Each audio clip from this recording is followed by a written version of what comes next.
their first year. Now they played full schedule last year. A lot of junior college teams. Defiance was in the mix, and they only lost one ball game. And they started out. I think they've had 3 overtimes, 2 of them, and 3 overtimes decided. They love to throw the ball. They beat Taylor already this year. Break down the Saints a little bit. What you see on film. Jim Lyle is an outstanding football coach. Their offensive coordinator, Stan Parrish, former head coach at Ball State. They are very well coached. They are not your typical young program. They've got some folks. They've got players that are well coached, and they've given fits to everybody, Marion, St. X included. So we got to be ready to go today. This is a team that's 500 that is capable of being a lot better. Are there particular points of emphasis from your standpoint, things that you feel you can do and must do to win? Well, we've got to stop their zone run game. I mean, they're inside zone, outside zone, and they like to play action throw. Got to keep the ball in front of us at the third level, and got to stop the run at the first and second. Offensively, got to take care of the football. They're outstanding on defense. They got great speed, got enough speed to man up with you and bring pressure. So we've got to handle the blitz today and make plays under fire. Head coach Kevin Danley with his pregame assessment of today's matchup here at Darcy Stadium. Glad you could join us here today. Cougars come in with a 5-2 record overall, and this is a Mid-East League game. They are 2-1 in that all-important category, ranked number 7 nationally overall. The Siena Heights Saints at 3-5, 2-2 though in the Mid-East League, and they are 1-2 on the road under head coach Jim Lyle. We're coming back with more in our pregame presentation. Saints are coming up. We await the Cougars when we return on Cougar Football, Redeemer Radio, Catholic Radio AM 1450. Hi, sports fan Sean McBride. Okay, let's run those 230s. Experience. Come back to me. We'll dovetail down to Danny when he does the coin toss. And a family-friendly atmosphere. I'll try to come right back to you for the prayer and then the opening to the game. Give them a call at All right. 485-6981. It's my barbershop of choice. That's St. Joe Center Barbershop at check 1, 2, check. 6981. Got me eating my lunch. Redeemer Radio wishes to thank Hey, Robert, did you know it was, I don't know if you can tell the mix back there, but somebody came up and complained that the PA was too loud over us. And classic individual service. Dr. Todd Briscoe can help you create your radio. It's not too bad. You can hear it, but it doesn't really drown you guys out. Okay, that's because you're in the position better to judge. For an appointment or emergency care, Dr. Todd Briscoe. Yeah, I'll pay a little more attention to it and let you know during the next If I need to adjust anything, that's 260 let me know. 486-9950. Back at Darcy Stadium with the judge, Phil Houck, Daniel Carter, all-time great running back for University of St. Francis on the sidelines today. Our referee today is Mark Gilpin, Phil, and getting ready for the meeting at midfield. 47 degrees, sunny skies here today. Wind a little bit of a factor, though, out of the north at 13 miles an hour. And believe it or not, we've got a wind chill, at least to start, in the low 40s, but hopefully it'll warm up into the 50s as the day wears on. It's really, really great football weather, though, when you consider all things for late October. And I had that conversation with Coach Donnelly down on the field beforehand, and he and I talked about the fact that this is somewhere in the neighborhood of his 400th football game Saturday, and I've been on the radio for a few years myself. You've probably done a few games too as well. And I looked at him, I said, we're old guys.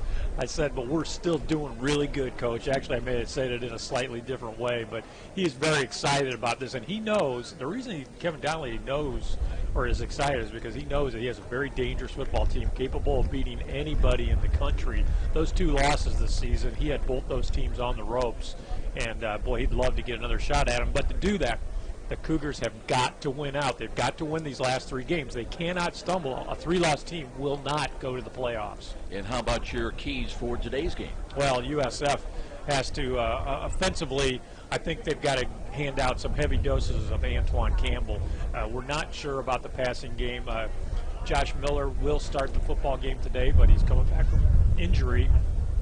David Yoder probably will see action. Wes Hunsaker may see action. Pat Donnelly told me he wanted all 3 quarterbacks to hopefully get into this football game today. But Antoine Campbell's the guy. Wear this Siena Heights team out. USF should be able to do that with their superior offensive line and strength and experience. And defensively, maybe bring some pressure. You've got to wall off the defensive line against that zone, and we'll talk about that more as the game goes on. But if you just don't stay away from mistakes, a veteran team should be able to have success against a very young team. But as Warren Maloney told me, he says this team is young, but they don't know it. They play extremely well for a team with as little experience as they have, and that's Siena Heights. As we mentioned, 3 of their games have gone to overtime this year. 2 were decided in 3 overtimes. They lost 2 of those games, and they opened the year with a 2 overtime win at home against Robert Morris, 26-19. Well, Coach Maloney wanted to compare this team to the USF team in their second year. And if you remember, USF won the conference that year, and he says, we had no business winning the conference, but we did not know that. They beat Taylor 28-14. We'll see the Trojans here next week, and then they lost 31-3 to Marion. But Coach D said that they were in all those games. Last week they spotted Grandview a 17-0 lead. Did outscore them in the second quarter 17-10, and or I should say 10-0 to cut it to 17-10. Getting ready, our referee Mark Gilpin got the co-captains meeting, and we'll be down with the meeting at midfield.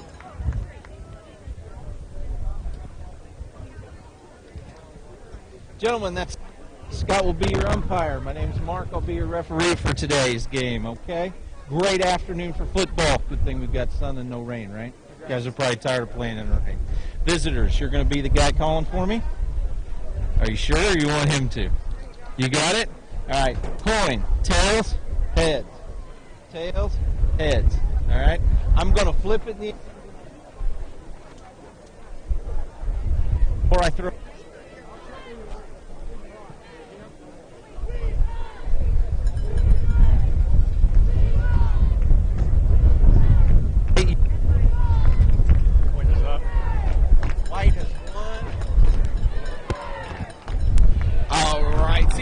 has won the toss, has elected to defer. The Cougars will receive the ball in the first half, and we have a beautiful day here today. Wind may be a factor at 13 miles an hour. Back up to the top. Daniel Carter, appreciate. We'll be checking in with him throughout the day, and may have had a little problem with that. We apologize for the coverage, and we'll be back for the start of the ball game. This is Cougar Football on Redeemer Radio, Traffic Radio, AM 1450. Guys, that's on me. I didn't have that down. I haven't split the system in a month. We heard it, Phil. Nobody else heard it. Oh, okay. No worries, it happens. Fair now. Use them for your greater honor and glory, spirit of fairness, competition, so that this game may truly be a way of bringing to the world awareness of you who are Lord forever and ever. Amen. In the name of the Father, and the Son, and the Holy Spirit. Amen. It is game time for the winningest college football program in the state of Indiana. It's the University of St. Francis Cougars on Redeemer Radio, Catholic Radio, AM 1450, WLYV, Fort Wayne. Now, live to the stadium with Art Mandelbaum, the judge, Phil Houck, and the voice of the Cougars, Joe Parson. Welcome back, everybody. Glad you could join us. Siena Heights won the toss, deferred. They'll kick away from left to right. That'll put Austin Coleman with Akeem Kelsall back deep. And Phil, of course, anybody who listened last week, we had an excellent second half for the Cougars. They made some defensive plays, and Austin Coleman actually about 103 yards with a kickoff return. They only recognize 100 yards in college football, but that was a pivotal play when their lead had been cut to 1. Well, I just can't believe that teams continue to kick the ball to Coleman, and we'll find out right away if Siena Heights is going to do that. They do. Kick it down the middle and running far side. That one goes out of bounds. That'll be a penalty. Now, do you make them re-kick, or do you take the ball upfield? I don't know. I think Kevin Donnelly will take the field position. He gets off of that penalty and wanting to get, you don't want to take a chance of them maybe kicking it into the end zone. Their kicker showed a pretty good leg on that play, and that's exactly it. USF will start with really what amounts to outstanding field position at their own 35. So here we go. Cougars will move out of the south end zone from right to left as we look at it. They're working with the blank jerseys today, the silver helmets and the white pants. And we're ready for the first snap from scrimmage here on this sunny but cool afternoon in Fort Wayne. And here's Miller, looks to hand to Campbell, works off to the left side and spun around and dropped. He got up to about the 37-yard line. Is a good play by one of the linebackers, Derek Head, who had 4 tackles, 1 for loss last week against Grandview. Comes in with, that's his 35th tackle of the year, including a sack and a fumble recovery. Well, and I would expect to see a whole bunch of Antoine Campbell today, and he has a nice run on first down, sets up anything you want to do in the playbook for the next 2 plays. Cougar offensive line averaging 275 a man, tackle to tackle. Pistol lineman with Miller making the start today at quarterback. Short drop, wants to throw, dances, can't find it by flush to his right, cuts back to the left, cuts to the 40, stumbles across the 45, and he's got a first down as the knee did not hit till he landed up around the 47, 48-yard line. Yeah, nice awareness by Miller of knowing where he had to get that ball to get the first down, and that's kind of a component that we've missed a little bit with Miller in there. He's the better runner than David Yoder is, and David Yoder may be a little bit better passer. Aaron Betcher comes in. He is set wide to the right. Inside of him and up in the slot is going to be Campbell. And Austin Coleman. He's got double coverage and trying to make a cut and spinning and slipping down a little bit was Antoine Campbell in his first carry of the day. Yeah, Joe, it really was a little bit of a slip there, something you wouldn't expect to see. There's nothing wrong with this field, that's for certain. It's as dry as it can be. It's a good day. He makes that cut, though. He found the hole. I think he had a long ways to run. Same formation with the same 2 guys wide to the right, to the near side, 2 wide, including Akeem Kelsaw. And Miller looking to throw. Short drop, looks left, checks off. He's got a lot of green to the right. Cuts to the 50, 45, 40, 45, and slides down with 30. They may give him another yard to the 29. And Josh Miller, who came in with 165 rushing yards, and sore ankle and all, looking real good. Well, yeah, sore ankle and all is exactly right, Joe. I was just going to make that comment. He actually looks a little bit tentative out there as he runs, but he's already had 2 great runs on the first 5 plays of this football game, and USF, already knocking on the door of the red zone. Cam Smith comes in, of course, had a great ball game, 84 yards receiving, including a touchdown of 64 yards. But they run the ball, and here's Miller, keeps himself, angles right, looking for some running room, cuts to the 20, to the 15, and down inside the 13-yard line goes Josh Miller. Again, he sold it very well with that read play and how the Siena Heights defense plays it. Great read option, not the classic read option out of the gun, but has the ability to hand that ball on the inside handoff, but then pulls the ball out of the belly of his running back and turns it upfield himself. So far on the first 6 plays of the game, it's the Josh Miller show. First down and 10 from the Saints 13-yard line. And here's Miller taking a look at that Saints defense. They're angling with their cover 2 deep, but they're not all that deep at around the 5-yard line. Miller long count, line of scrimmage, looks to throw left side. That ball is incomplete, penalty flag as they came in on Cam Smith a little bit too early. And that win will go against Deshaun Gilbert. Yeah, that was pretty obvious. Cam Smith right away signaling, hey, I mean, he was on the ground, knocked down, never had a chance to even look for the football by the corner who he was locked on man-to-man on the near side of the field here. So Cougars going to get another first down. But we're actually getting a wave off on the penalty by the referee. Apparently that ball was tipped. Must have been tipped at the line of scrimmage, which means I'm not sure that corner saw that, but that means that anything is fair game out there on the receivers. Tight formation now with a goal line offense. Clayton Smith comes in as one of the tight ends. And Miller under center now. 2nd down and 10 from the 13. Motion right to left behind the line of scrimmage. Here's a little counter run, a stop and go. And Andre Turner did not find much. Maybe got a yard to the 12. Yeah, a little interesting call, I think, there. I think USF probably in this red zone situation needed to go back to the air or to your guy who's really got you here, and that's Josh Miller running the ball. So maybe a little boot pass, something of that nature, give him the opportunity to use his legs if he needs to gain yardage. They spot the ball at the 11. It'll be 3rd down and 8. They can pick up a first down at the 3-yard line. But let's see how the Cougars play it now. They've got two wide to the right, including Coleman in the slot. Motion now by Kelsall, left to right. And there was movement in procedure against USF. Cougars coming in with penalties, Phil, and averaging just about, 56 yards a game in penalties. Siena Heights at 63.5 a game. USF had 6 for 60 yards last week at William Penn. Well, it's been an area USF has been pretty good at overall. You don't want to be the best in the league at penalties, and you don't want to have the least, and you don't want to have the most. Somewhere in the middle is probably about the right number. But that one, this last penalty, comes at a costly point in time. USF does not want to go for a field goal here. Trust me, Kevin Donnelly wants 6. 3rd and 13 now from the 16-yard line. Approaching 11 minutes, time remaining, opening series of the ball game. USF moving backwards now as Miller screens the ball right side. He's got Campbell, and then he's hit at the 16-yard line for no gain. That was played very well by Siena Heights. It'll bring up 4th down and long. Well, the play was fairly well executed until the ball was delivered by Miller, and it was delivered way too high, causing Campbell to have to go way high up in the air, and he was not able to then make his move on the first man that he now had man-to-man coverage out in the flat, and he was able to get the tackle. Cougars will attempt a field goal now. This will be a 33-yard field goal by Emerson Eber. He's 2 of 3 on the year, has a long of 32. This would be a long of his season. 33-yard line drive. He's got enough leg on the way, and good. 33-yard field goal. Emerson Eber puts the Cougars on the board at the 10:30 mark. They lead. Visit Siena Heights 3-0. We'll be back for the kickoff. This is Cougar Football, Redeemer Radio, Catholic Radio, and 1450. For 2,000 years, we've helped the poor and comforted the sick.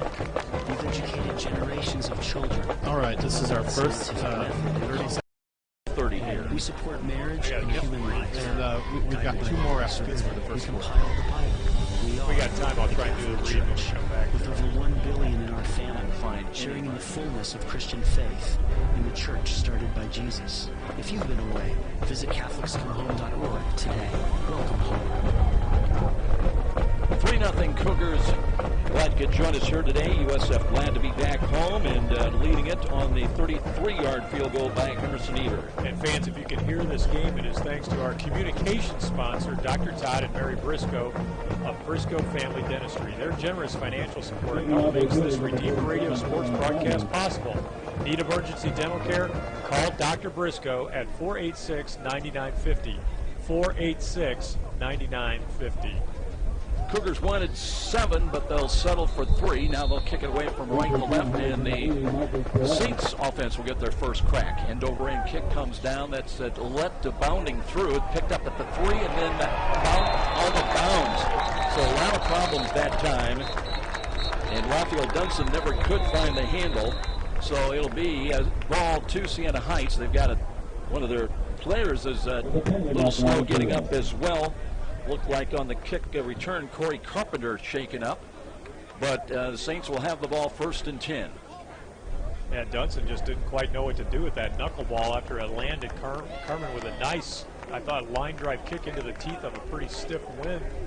But the ball bounded off of Dunson, then went out of bounds. Luckily for Dunson, the ball was live, of course, after it was hit by him. As we mentioned, 43, number 17. That penalty will be half the distance to the goal, 1st down. So we got a little problem today with our technicals, with referee Mark Gilpin. But we did get the word from him, and that all, we were already, the Saints were already going to be backed up to their goal line, but that just took them another 2 yards closer to it. They are inside the 5-yard. What is that, about the 3-yard line that they will start their first drive against USF? And they will start with tough field position as King looking to hand off and working it out just short of the 5-yard line. So 1st to carry. See, Matt King coming in with 67 of 116 through the air. He's a 6'3" junior quarterback. He's thrown for 704 yards, 6 touchdowns.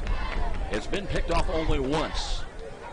If you can have a veteran quarterback, I guess he's it because he is a junior, but he's a lefty and, kind of mixed results. But really, when you think about it for a first-year program, not too bad. Empty backfield. Now they on a sweep to hand the ball off, and here's a spin play across the 10 out to the 11-yard line. They're short of the first down, but really a great and diverse offense. You know, Kevin Donnelly was talking about the great job that Jim Lyle has done up there in Ada, Michigan, in building this second-year program, and he's got some impressive credentials also with his assistants coming in. Now they've got 3rd down and 2.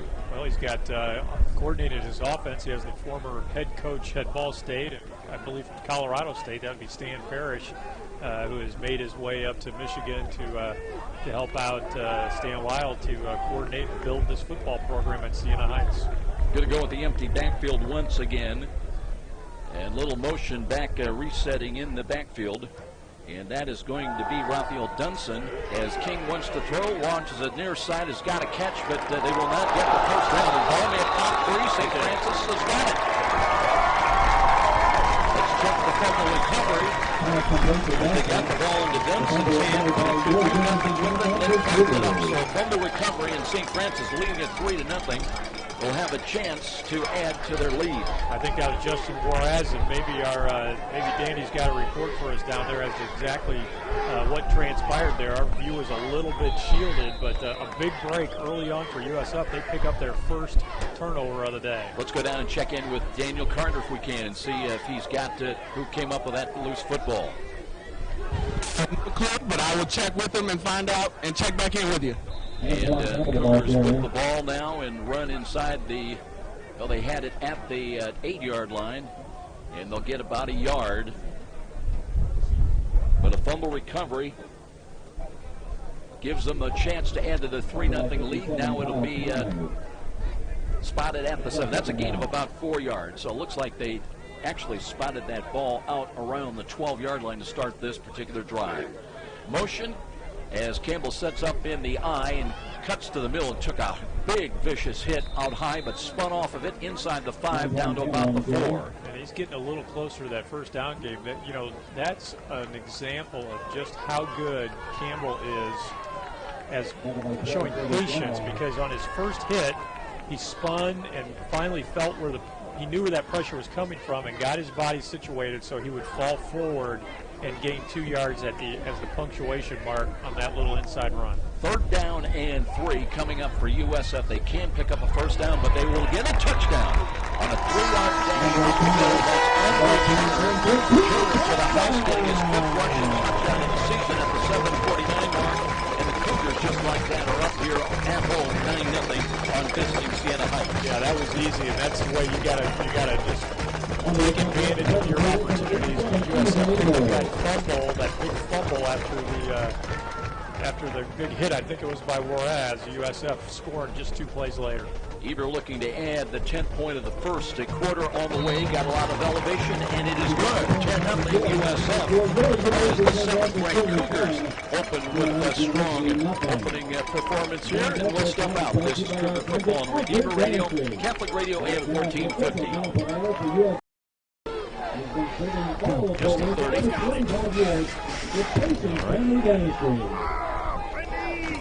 Cradle, 2, 3. Whoops, that's gonna hurt. Was that 3 yards? I got a 3-yard touchdown. Call Dr. John Pritchard and Sport 1. Congratulations. Sport 1 provides advanced care for all your bone and joint needs. John Pritchard and Sport 1, the one name to know. Call 484-8551. 10-0 USF back here at Darcy Stadium, along with Judge Phil Hawk and Damon Carter. I'm Joe Parson. You know, turnover margins coming in, Siena Heights was +7, Phil, and that put them number 3 in the Mid-States Football Association. They were even last week against Grandview. Cougars were even in turnover margin last week at William Penn, and St. Francis, some problems of late. They're just +1, but that's a big start to today's game. Absolutely. Take advantage of your opportunities, and USF did that perfectly on that sequence. Siena Heights returns it across the 10-15, and they'll get it out to their own 25-yard line. A little better field position starting now for the Saints, but they're on the short end of a quick start by St. Francis, 10-0 here today. USF will hope to continue the defensive pressure they had on that last drive. Fans, even when you're not able to make it to the University of St. Francis football games, it can be right at your fingertips. Redeemer Radio is broadcasting every football game. Just go to RedeemerRadio.com and click on the Listen Live button.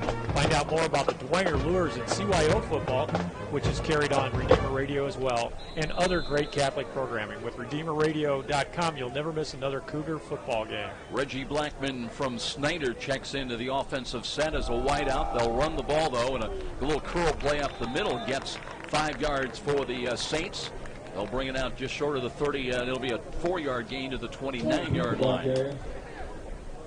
Dunson going to get a lot of work here today. Had 7 carries last week for 29 yards. Had a rushing touchdown and 1 through the air. In fact, led them with 5 catches last week at Grandview for 46 yards and 1 touchdown. Dunson does a little bit of everything, Joe. He'll even line up occasionally in a wildcat back position. Offensive line averages 293 a man tackle for the Saints. Very, very big. There was movement right up the middle. And I think that was Matt Carton that came through.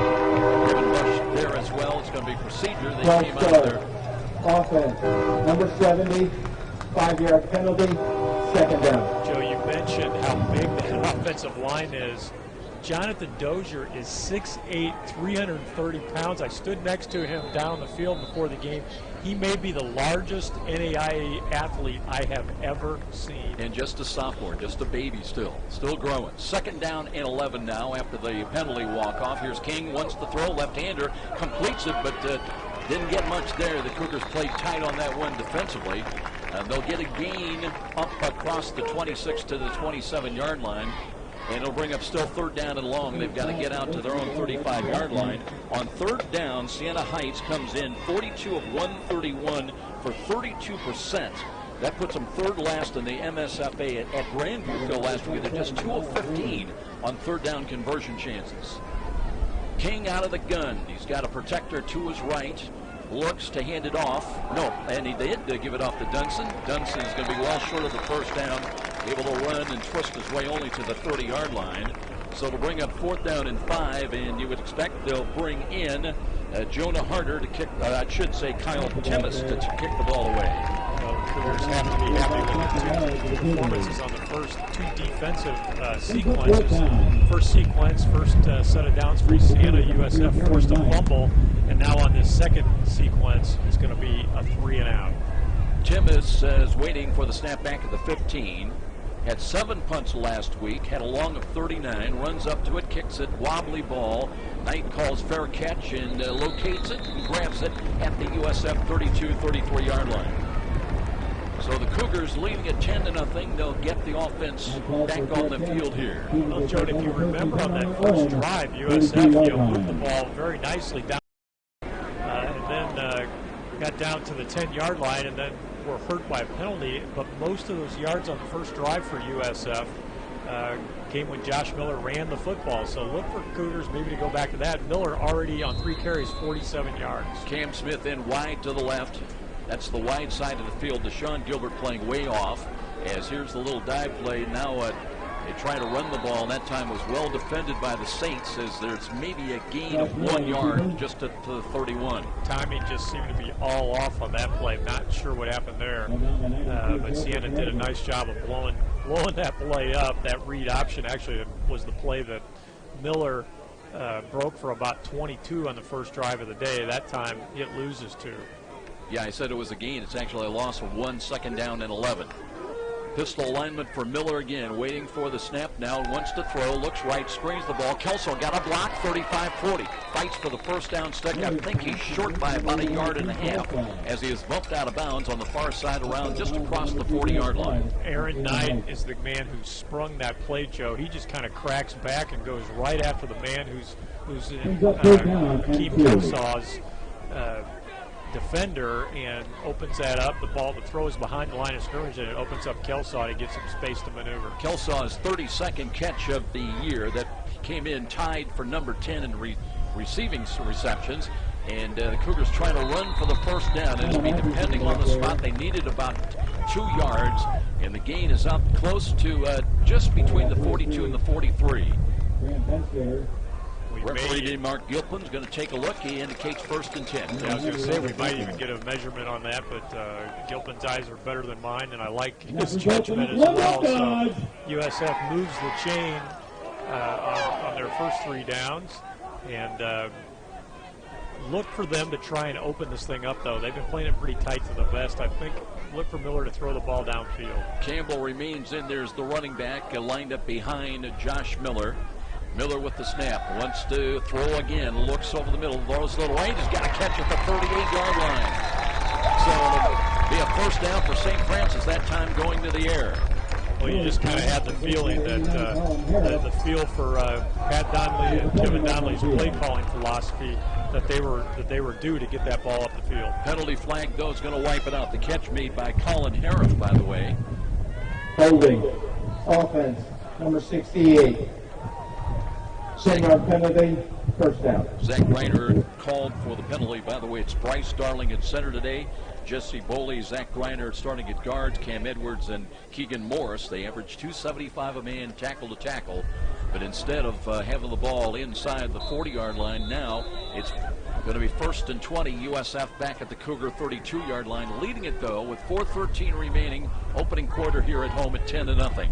Miller again, movement defensively, line of scrimmage, might be a free play. They screen to the right. Here's a run after the catch to the 35 and out to the 40-yard line.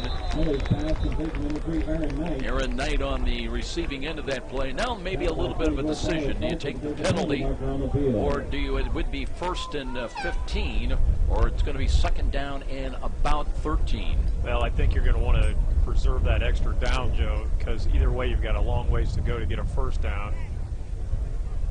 Mark Gilpin looking to the near sidelines, trying to get some indication from the Cougars which way they want to go.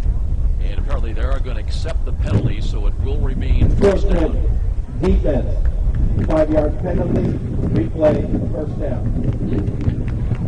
Kind of stacking up some penalties early on in this football game. Well, as we mentioned, the Saints did come in averaging over 60 yards. In fact, 63 and a half yards a game. They had 7 for 51 last week at Grandview. So it'll be 1st down. Penalty is accepted, 1st and 15. Knight in, wide to the right. Cougars spread it out. They've got 2 wide either side of the field for Miller, with Campbell lined up again behind him. Looks, spins. Miller working to his right, wants to throw off the move, and he's got a catch. There's Coleman. Coleman turns inside the 30, inside the 20, and he's going to score a touchdown.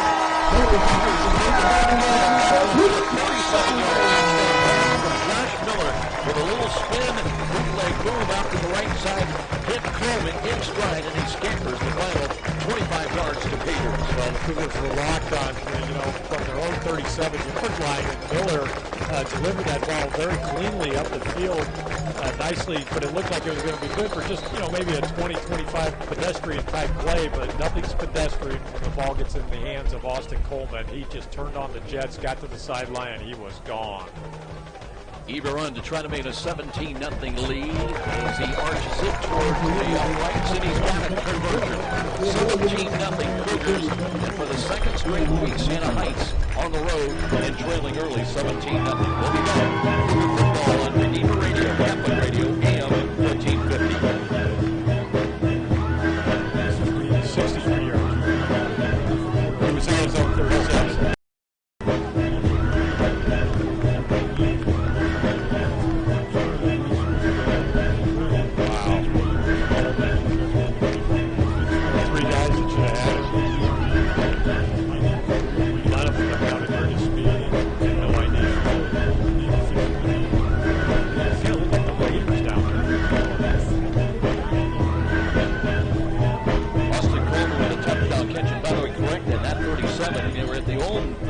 And it was 63 yards on the touchdown pass play. Austin Coleman with his 7th receiving touchdown of the ball of the season, and for Josh Miller, that is his 6th touchdown pass. Joe, there were at least 3 Siena Heights Saints who should have easily have tackled Coleman after that catch, but it's never easy to tackle that man. Carmen Drag driving kickoff is going to kick out of bounds. That'll be a penalty, so it'll be very good field position. Cougars that time going against the wind. And it was interesting on that Coleman touchdown run. He had also a convoy, and at least one other Cougar would-be blocker, but he had nobody to block down there. He is his own blocking. When you have that kind of speed, really what you had the Siena Saints trying to take angles on him as what you would do against a normal, but they did not account for his speed. Absolutely did not. So don't know what exactly we've got going on, Joe.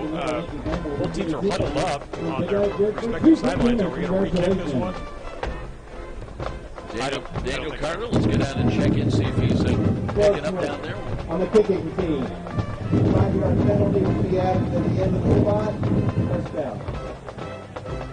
Joe, it looks like they didn't really know exactly where to spot the ball. But defensively, Coach Maloney wants the team to continue to stay physical. Offensively, Coach Downey wants to continue to put his foot on the accelerator. 17-0. Cougars lead at 3:39 remaining here in this first quarter. Matt King will go to work out of the gun. He spreads the offense once again. He's got a little motion. Looks to hand to Dunson. Dunson trying to turn the corner. And there was a penalty flag thrown on their side. I don't know if they got him on the face mask or not. I don't think that's going to be a face mask, Joe. That's going to be a hold, I'm pretty certain.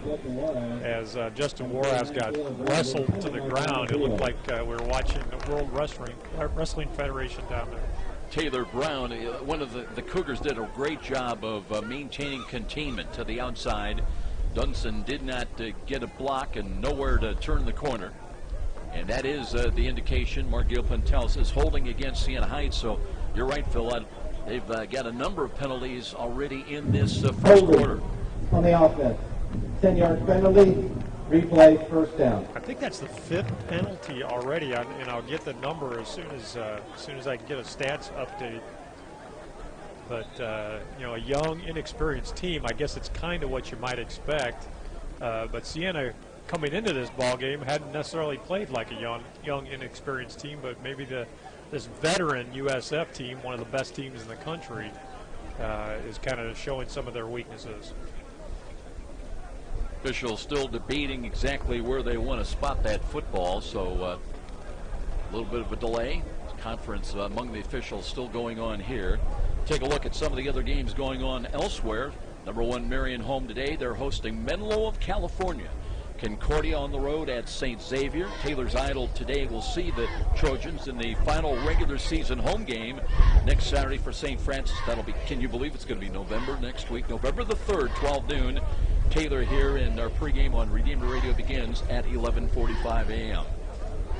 Well, a lot of people might actually say, thank goodness it's almost November. Holding on the offense. That penalty will be declined. No one from the coaching staff informed the official whether we would accept or decline the penalty. The penalty is declined. Second down. Coach D's not going to be happy about that. Joe, I've not heard everything. Yeah, we've never had that particular type of call made. So it'll be 2nd down and 10. And here comes King looking to hand the ball off. Dunson again, and he's bottled up and buried for a loss back inside the 35 around the 33-yard line. And let's see who it was that it's going to be. Jake Allen lost a helmet, but he got the ability, the 250-pound junior defensive end, to stick a nose in there and make the tackle for loss. Joe, it might be interesting to get a little more information as to what the communication problem was on the sideline, as to why we didn't inform the official, the referee, as to whether we were going to accept or decline that penalty. So, Daniel, if you got your ears on, see if you can run that one down. Marcus Perez is in, part of 2 wide set to the left side. It'll be 3rd down and 11 now. King backing up, wants to throw. Rush is coming. They've got it for a sack back around the 25-yard line. That time, nowhere to go and no time for Matt King. Well, that was a big-time rush. Everybody was coming on that one. And USF, Coach Maloney said, we're not going to be able to bring pressure except on obvious passing downs, which that was. He says, but on obvious passing downs, look out. We can beat these guys. Jamel Green had a hand at getting in there on a blitz coming. So 4th down and even longer. 4th down and 20 with the ball back at the 25-yard line. And we'll see Kyle Timmis in once again. This time he waits to punt it away at the Siena Heights 10-yard line. Waiting for the snap, and Knight is back in punt return rush coming. Got it away. Low line drive, wobbly ball, hits at the 41. Knight will watch it go out of bounds somewhere inside the USF 35-yard line. So the Cougar offense, now we've got some extracurriculars on the far side that continued on for quite a while, and we had penalty flags thrown there on the far side of the field. Looked like, well, that can't be Eric Humphrey, can it? No, it can't. He's not, don't believe he is active. Alan Richardson, I think, is 24 rather than 34. It looks a little about a 34 with the way his uniform is situated, but personal foul against Siena Heights.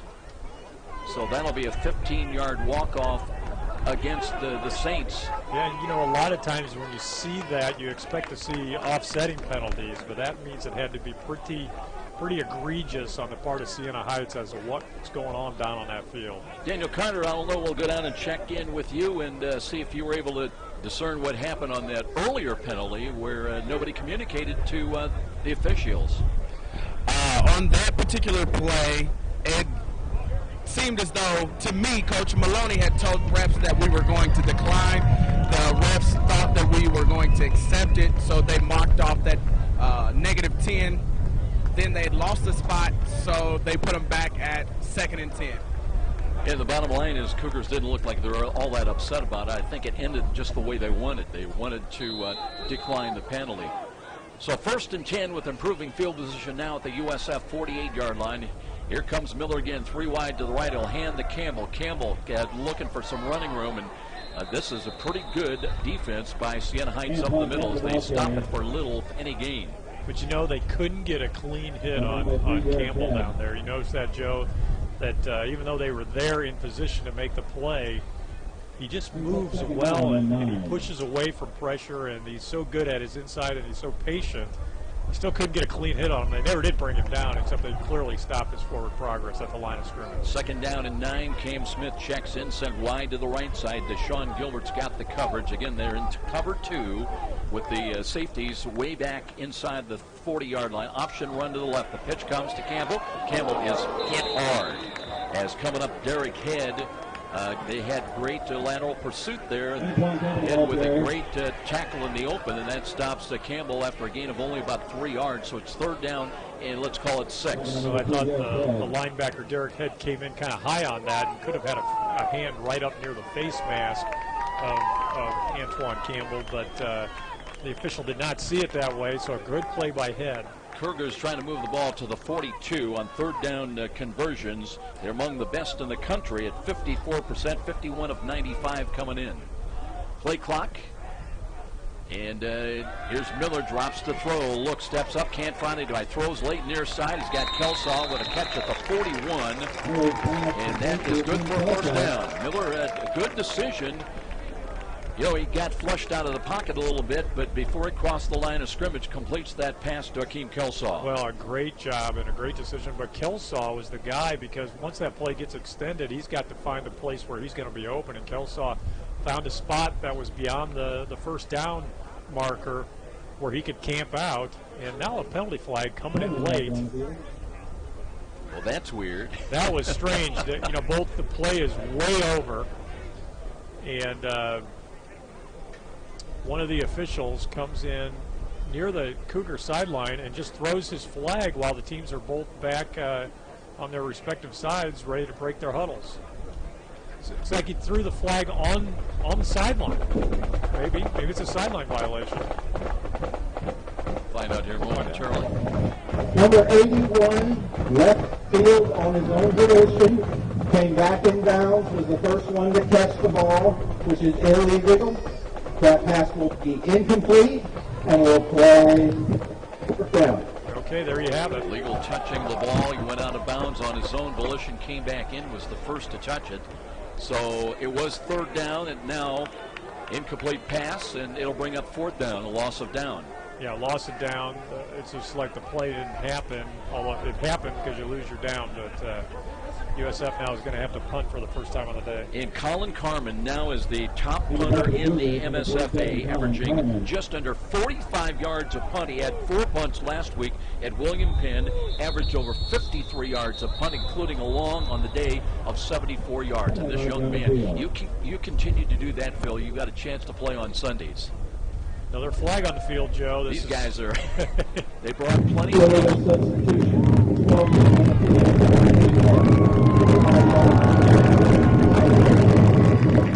think we got a little problem with our wireless systems today. Except I heard that there was an illegal substitution on the part of Siena, so that's 5. USF now just, they're going to rethink this one because it's 4th and 1. So the offense is going to go back out on the field. And USF will go for it. Well, the play clock is down to 17. Let's see if St. Francis may decide to take a penalty now. Keep an eye on the play clock. It's down to 13, but the Cougar offense is on the field. They're on the wrong play. And they're going to run up to the line of scrimmage, and Miller driving. I don't know if he got there, though. Depends on the spot at inside the 43-yard line. Joe, I think the whistle came out relatively late. Look where he ends up. I think it's going to be a first down. If they get the spot. It's awfully close. Perhaps not the greatest play call in that situation, as it turns out. But from here, it looks to be short, but they may bring the chains out from the far side, and that's exactly going to be the case. On the initial surge, I didn't think Miller got it. But, no chance. I agree. Went down low, and then it just depends on where they spot the football. Yeah, and they didn't get the spot they were going to need, Joe. I agree with you. I think this is going to be a little short. We'll see how our eyes are working us in this situation as the linesman stretches that chain out right now. And they are going to be short by about a couple lengths of the football. By a lot, it turns out. So that little sequence there with that penalty certainly works to Siena's advantage, as they're going to start with by far their best field position of the day at the 43-yard line, at their own 43-yard line. And so now they've got an opportunity to maybe make something happen on their side of the ball. To this point, with 15 seconds left in the first quarter and a 17-0 deficit, their offense has been virtually non-existent. Just 15.8 seconds remaining until the end of this first quarter. King will operate out of the shotgun formation once again. He'll roll to the left side. He's a left-handed quarterback, looks to throw, and has got a catch 1 yard deep into Cougar territory. Out of bounds at the 49. That's short of first down and still leaves 10.2 seconds remaining in this first quarter. Matt King officially 3 for 3 on his passing today, but he's only totaled 11 yards, so 3 for 3, a good number. 11 yards through 1 quarter, not all that hot. And the time runs out. They do start the clock again. So after 1 here at Darcy Stadium, 17-0 USF. This is Cougar football on Redeemer Radio, Catholic Radio, AM 1450. Again for the Midwest American Union football toss. If you catch a football with Coach Donnelly's signature, bring it under the stadium here at the 50-yard line. We've got special you can run a 1 minute. We go that extra round, score that football. Winning shots are into quarter. Experience the joy. Thanks to Midwest American Federal Credit Union. Be sure to come down and collect your prize. Principal of Bishop Ringer High School, wishing all of our fall sports teams in the area a safe and successful I should put, Robert, depends what you need. You can have a minute. Again, I don't have a log in front of me to know how we're keeping pace or not. We're a little bit ahead, but that's fine. When you make RedeemerRadio.com your homepage, you'll find what you need to know about news and events in our Catholic community. Is that really bad? At RedeemerRadio.com, you'll find a complete program lineup, Catholic prayers, links and resources, and religious liberty updates. Redeemer Radio, Catholic Radio, AM 1450 and 89.9 FM, with crystal clear live streaming audio 24/7 at RedeemerRadio.com.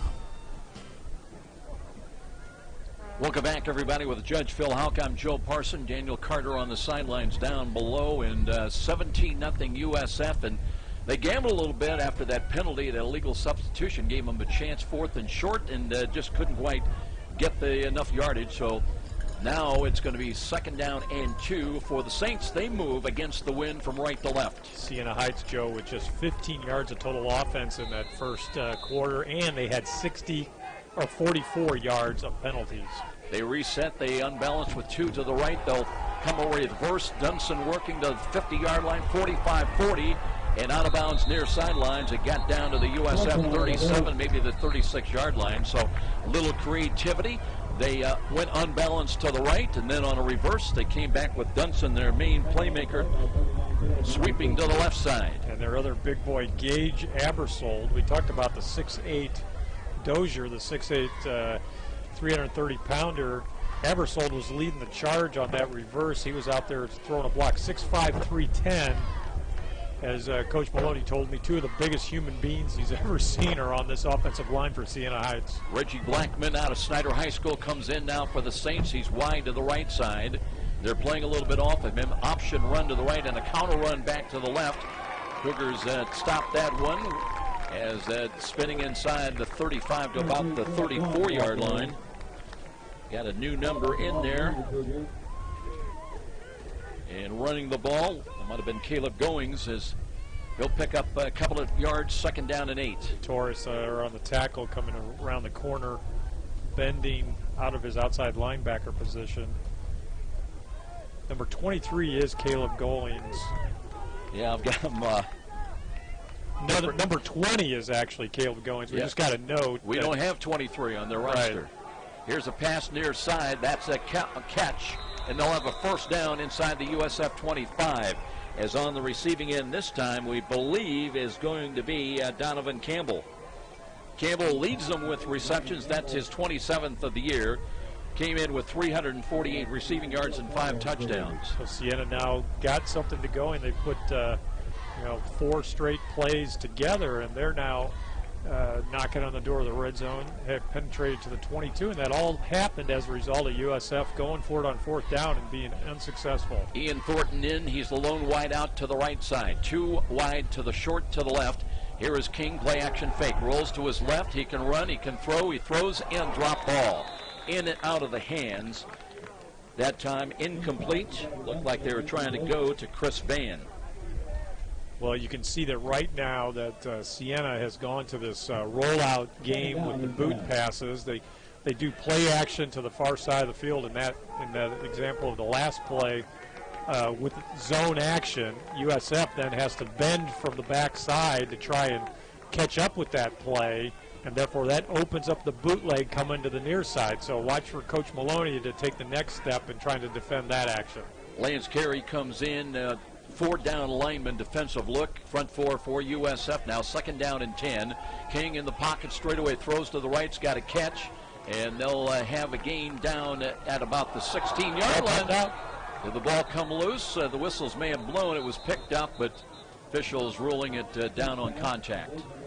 Well, I figured when something, boy, it would be frightening to be out in the middle of that fury that you had on that ball carrier, because USF had 7 players just corralling him and trying to harass him and get that ball out of there.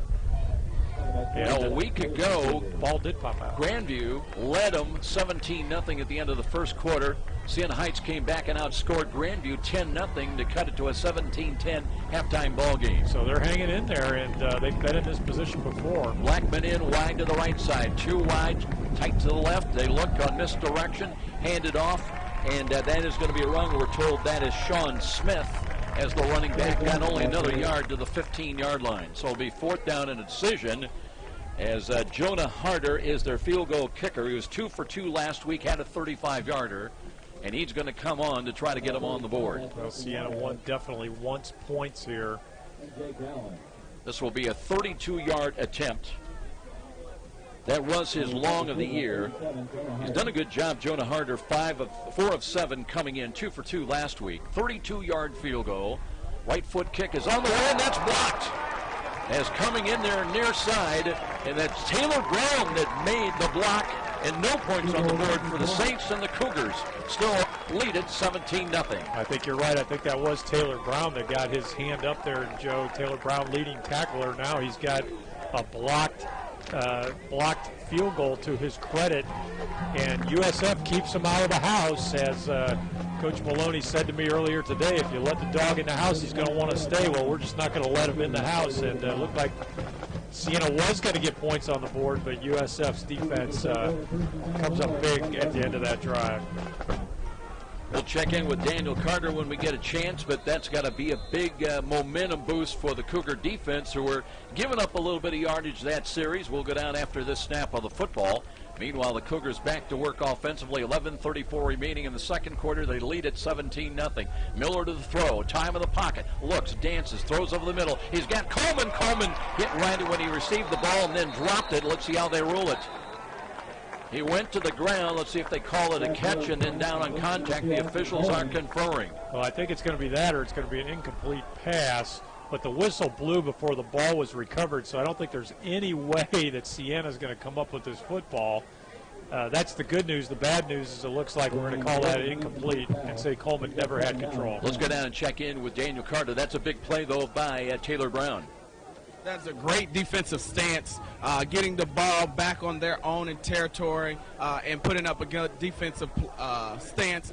And Taylor Brown coming off that end, not giving them any points, was awesome. Here we go, though. It's second down and 10. A screen comes to the left. Here's Kelsall trying to turn the corner. Just runs out of real estate to the short side. He'll get maybe 3-4 yards, but it'll bring up third down now. Well, USF on their last, if they don't convert on this third down, Joe, that'll be the second straight drive that has fizzled out for USF. And that's after putting 17 points on the board on their first three drives. So Britton Williams was in for a play, checks out of there. Knight now comes in, wide to the left, the short side of the field. They've got Coleman up in the slot here to the wide side to the right. Now Kelsall, a little motion. There was movement at the line of scrimmage, and did USF move, or were they drawn across? It's procedure. That'll cost them 5 more yards. Yeah, the right tackle for USF was reacting, I would say, to the 5-yard penalty. Cam Edwards came out of the stance. Yeah. He was influenced a little bit because there was movement defensively, but not across the line of scrimmage. Right. But Cam reacted to it. So third down and 12. St. Francis still trying to get out to their 30-yard line, their own 30, on this snap. Campbell is in there, lined up behind Miller. But here's a roll to the right side by Josh Miller. Miller can't find anybody, scrambling around, looking for some running room, runs into his own man, Zach Reiner, and is hauled down at the 21. And Josh Miller's had some problems today in finding open receivers. Yes, he certainly has, and he's been able to compensate for that fairly well by rushing the football. But most of those yards, Joe, came on the first drive of the day. He had 3 carries for 47 yards on the first drive. Since that time, he's carried the ball twice for -1. So Carmen ready to punt. He'll have the wind behind him. Waits inside the 10 to snap this ball. He's just having a fabulous year, as we mentioned, punting the football. He's not been called upon all that often. Got a great snap. Kicks the ball high, wobbly, and fair catch is called at the 34-yard line, and that's where Siena Heights goes back to work offensively, as Darren Gorman made that fair catch. Had 1 punt return last week for 5 yards. No chance with a fair catch on that one. Well, Carmen doesn't hurt his average any on that one, Joe. They give him about 45, 46 yards on that particular punt, and right now he's punting with the wind at his back, and what a great weapon to have. Those are big yards when you have a punter.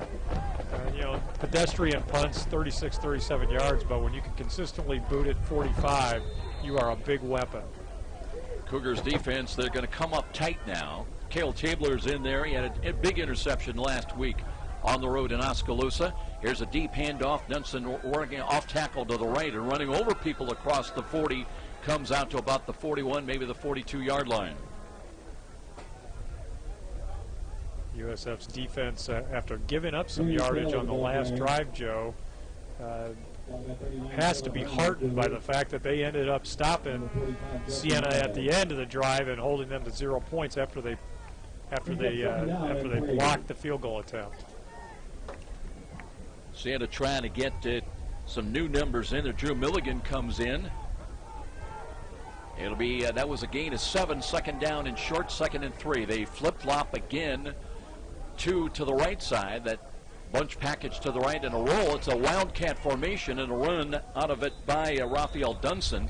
And Dunson's got the first down as he brings it with the unbalanced line to the right, leading the way across the 45 up to the 46-yard line. 1st and 10, Siena Heights. Dunson now with 4 carries on the day, Joe. He's over 20 yards, so he is the just about one and only consistent threat that Siena has had. And Siena now, they're up near midfield. They've continued to show some life on offense, but they haven't put points on the board. Joey Donaco comes in now at right defensive end. Cougars continue to go with 4 down linemen up front. Here's a roll to the left, the left-handed quarterback. That's a catch by Reggie Blackman, but he gave ground and has actually made the catch, and maybe he's going to lose about a yard. Yeah, credit Ethan Chappelle with a great open field tackle. He is just, you give up a little bit of ground. You're willing to do that in the flat, but you got to be there to make the tackle when the pass comes out into the flat. Chappelle did exactly his job on that play. Blackman's going to get a good spot. The forward progress will actually net him a yard, so 2nd down and 9. Can't tell you about Reggie's numbers because they told us that the stats are all screwed up. They've got 2 number 1s on the team. They both play, and they credited all of Reggie's catches to the other guy. Here's King in the pocket, a lot of time, crossing pattern. They've got a catch near side. That's Donovan Kimball, the 5'11" sophomore tight end. And it'll be gain of 6 yards for the Saints, and they're on the move into Cougar territory. Matt King now 7 of 6, great percentage. He's thrown the ball 7 times, completed 6 on the day. Not a lot of yardage, though. These are a lot of quick shutoff passes near the sidelines, little hitches, stuff out to the edge, nothing down the field yet. Note to the Saints and their SID, you can have duplicate numbers. Don't have them, though, for the same offense. They got to be offense-defense. That can't happen.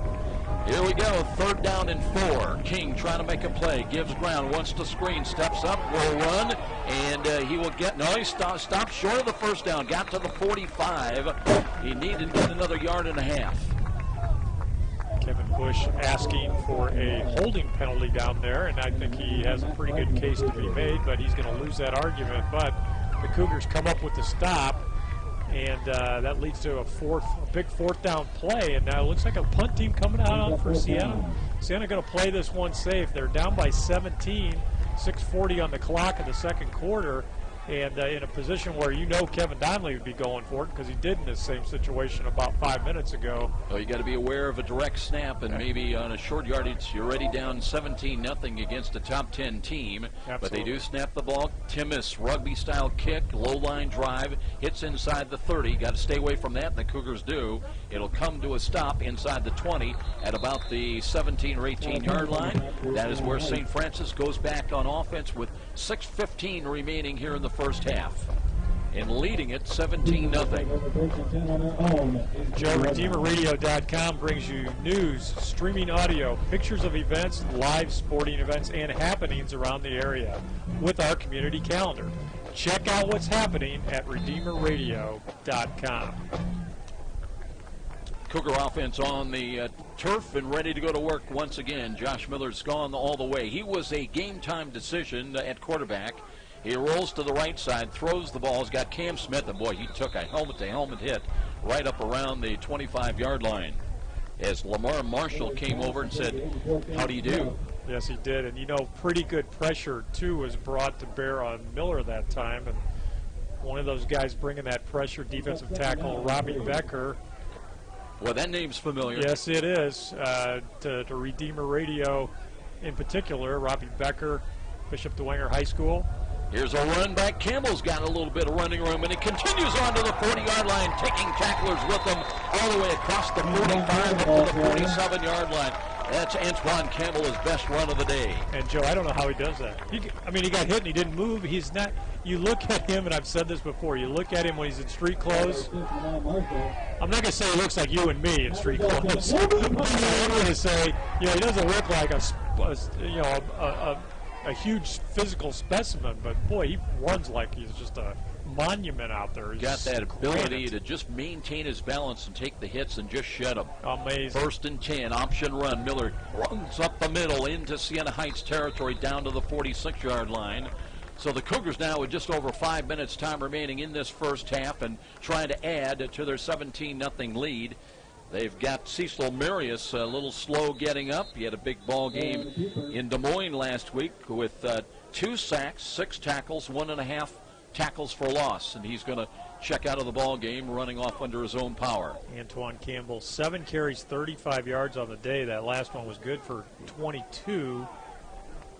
And Campbell's great season that he has put together so far this year continues. Ray Beverly Jr. has checked in early in this, up in the slot to the left side, but they'll run Campbell up the middle again, and he runs over people for a gain down to the 43-yard line. That's good. Will net a first down or close to it. Let's see, they spot that ball, and it's going to be short of the first down. Short of the first down by, you know what? Oh, that was the 3-inch short play. It's always interesting how these spots, either they're 3 inches short or 3 inches too long, but how those guys know it, boy, they're just a lot smarter than we are. Third down and short. Goal line offense comes in, and the Cougars hand it off, and here's Campbell, and spins, backpedals inside the 40 to the 39, and that does net the first down. Lamar Marshall credited in on the stop once again, but not before Campbell moves the chains for St. Francis. And so you kind of get the feeling now that that offensive line for USF maybe is starting to wear down on the defense for Siena Heights, at least on this drive they have. It's still early in this football game, but I like the way Antoine Campbell's running the ball right now. Andre Turner's in there at fullback. Now they reset to an I, and Campbell takes the handoff, looks to cut in off tackle to the left, took a big hit, but rolls down to the 35-yard line. He was not, well, initially trying to follow that lead block by Andre Turner, but then tried to break it off and angled for a pickup of about 4. I'd like to maybe get a report from Daniel as to just what he's seeing in the line of scrimmage down there, because when you're as close as he is down there on the field, you get a feel for that, what we're sensing up here. Well, and again, with the success he enjoyed in his career, he knows that you got to have the big boys up front doing their job if you're going to gain yards. Miller under center now, Seth Stewart in motion, but Miller wants to throw, screens back, and that one right nearly intercepted, right into the hands of one. Well, that was Cedric Dunbar, who leads him with 3 interceptions. That should have been his 4th. In and out of his hands. Let's go down and check in again with Daniel Carter. When you have a good team doing what they need to do, as well as Antoine Campbell running hard, it always makes for great plays. Third down and 6 as Miller operates out of the Pistols lineup now. He's got 2 wide to the right. That's the wide side of the field. And Miller short drop, looks to the right, completes to Cam Smith, spins down inside the 25, and he's got a first down. That time Miller muscled up on the ball, had a little extra on it. And Cam Smith, good job. He had to go down and catch it about belt level, but caught the ball in range. Did I ever tell you that I coached Cam Smith? Did not know that. In football? Well, we'll have to talk more about that later. Okay. Clock a factor now. We're down to 2:42 time remaining. They'll hand off to Campbell. Wants to go off tackle and runs into a wall and looking to reach about the 22-yard line, maybe the 21 if he can. Cam Smith, just a great product who I have actually known for a long time because he played at Bishop DeWanger, but he played on a flag football team with my son one winter, and I was not really the coach. I was out there. I was the adult in charge, but I honestly let Cam Smith run that team. He was a coach on the field, trust me. Gain of 4, second down and 6. Just over 2 minutes now, time remaining. Kelsaw in motion, right to left. And here is Miller, screens the ball, a lot of traffic up the middle. Here's Coleman. Coleman dances to the outside to the 10 to the 5 and down to the goal line. Did not get in, though. Stopped just short of scoring. Wow, that should have been a touchdown, but Joe, nonetheless, it's going to be marked inside the 1-yard line. And that's just great execution on that play. USF got a little bit. Look at Austin. Yeah, a little bit of the flow going to the far side of the field. Austin enjoys Well, he's enjoying his own play. Kevin Donnelly embraces him, and Coleman thought he reached across the plane of the goal going down, but the officials said no. If we had replay, I'm pretty Here's sure Miller, that's hands to Turner, and he walks into the end zone, his second rushing touchdown in the ball game at the 153 mark. So Coleman sets it up with a reception down inside the one, and Turner from a yard out, 23-0 USF. Well, USF with another great drive, and it was mostly on the ground, but that last play to Coleman, the pass that got all the flow going to the far side of the field, and then you have the speed of Coleman coming back to the near side on the little pass into the flat. Eber right-footed. Cook is on the way, plenty of distance, and good again, 24-0. Cougars trying to end this regular season with a flourish. They're home next week and then on the road to Lindenwood, Belleville, Illinois. We'll be back with more. This is Cougar Football on Redeemer Radio, Catholic Radio, AM 1450. Hello, I'm Tom Steele with Tom Steele Tire. How are we doing on spots there, Robert? Well, we've got 2 more 30-second spots left in the second quarter. Gotcha. Complete automotive repair facility. Get brakes, engine work, or anything you need. See my son Sam or son-in-law Dave on the road. See, Heights brought a nice crowd.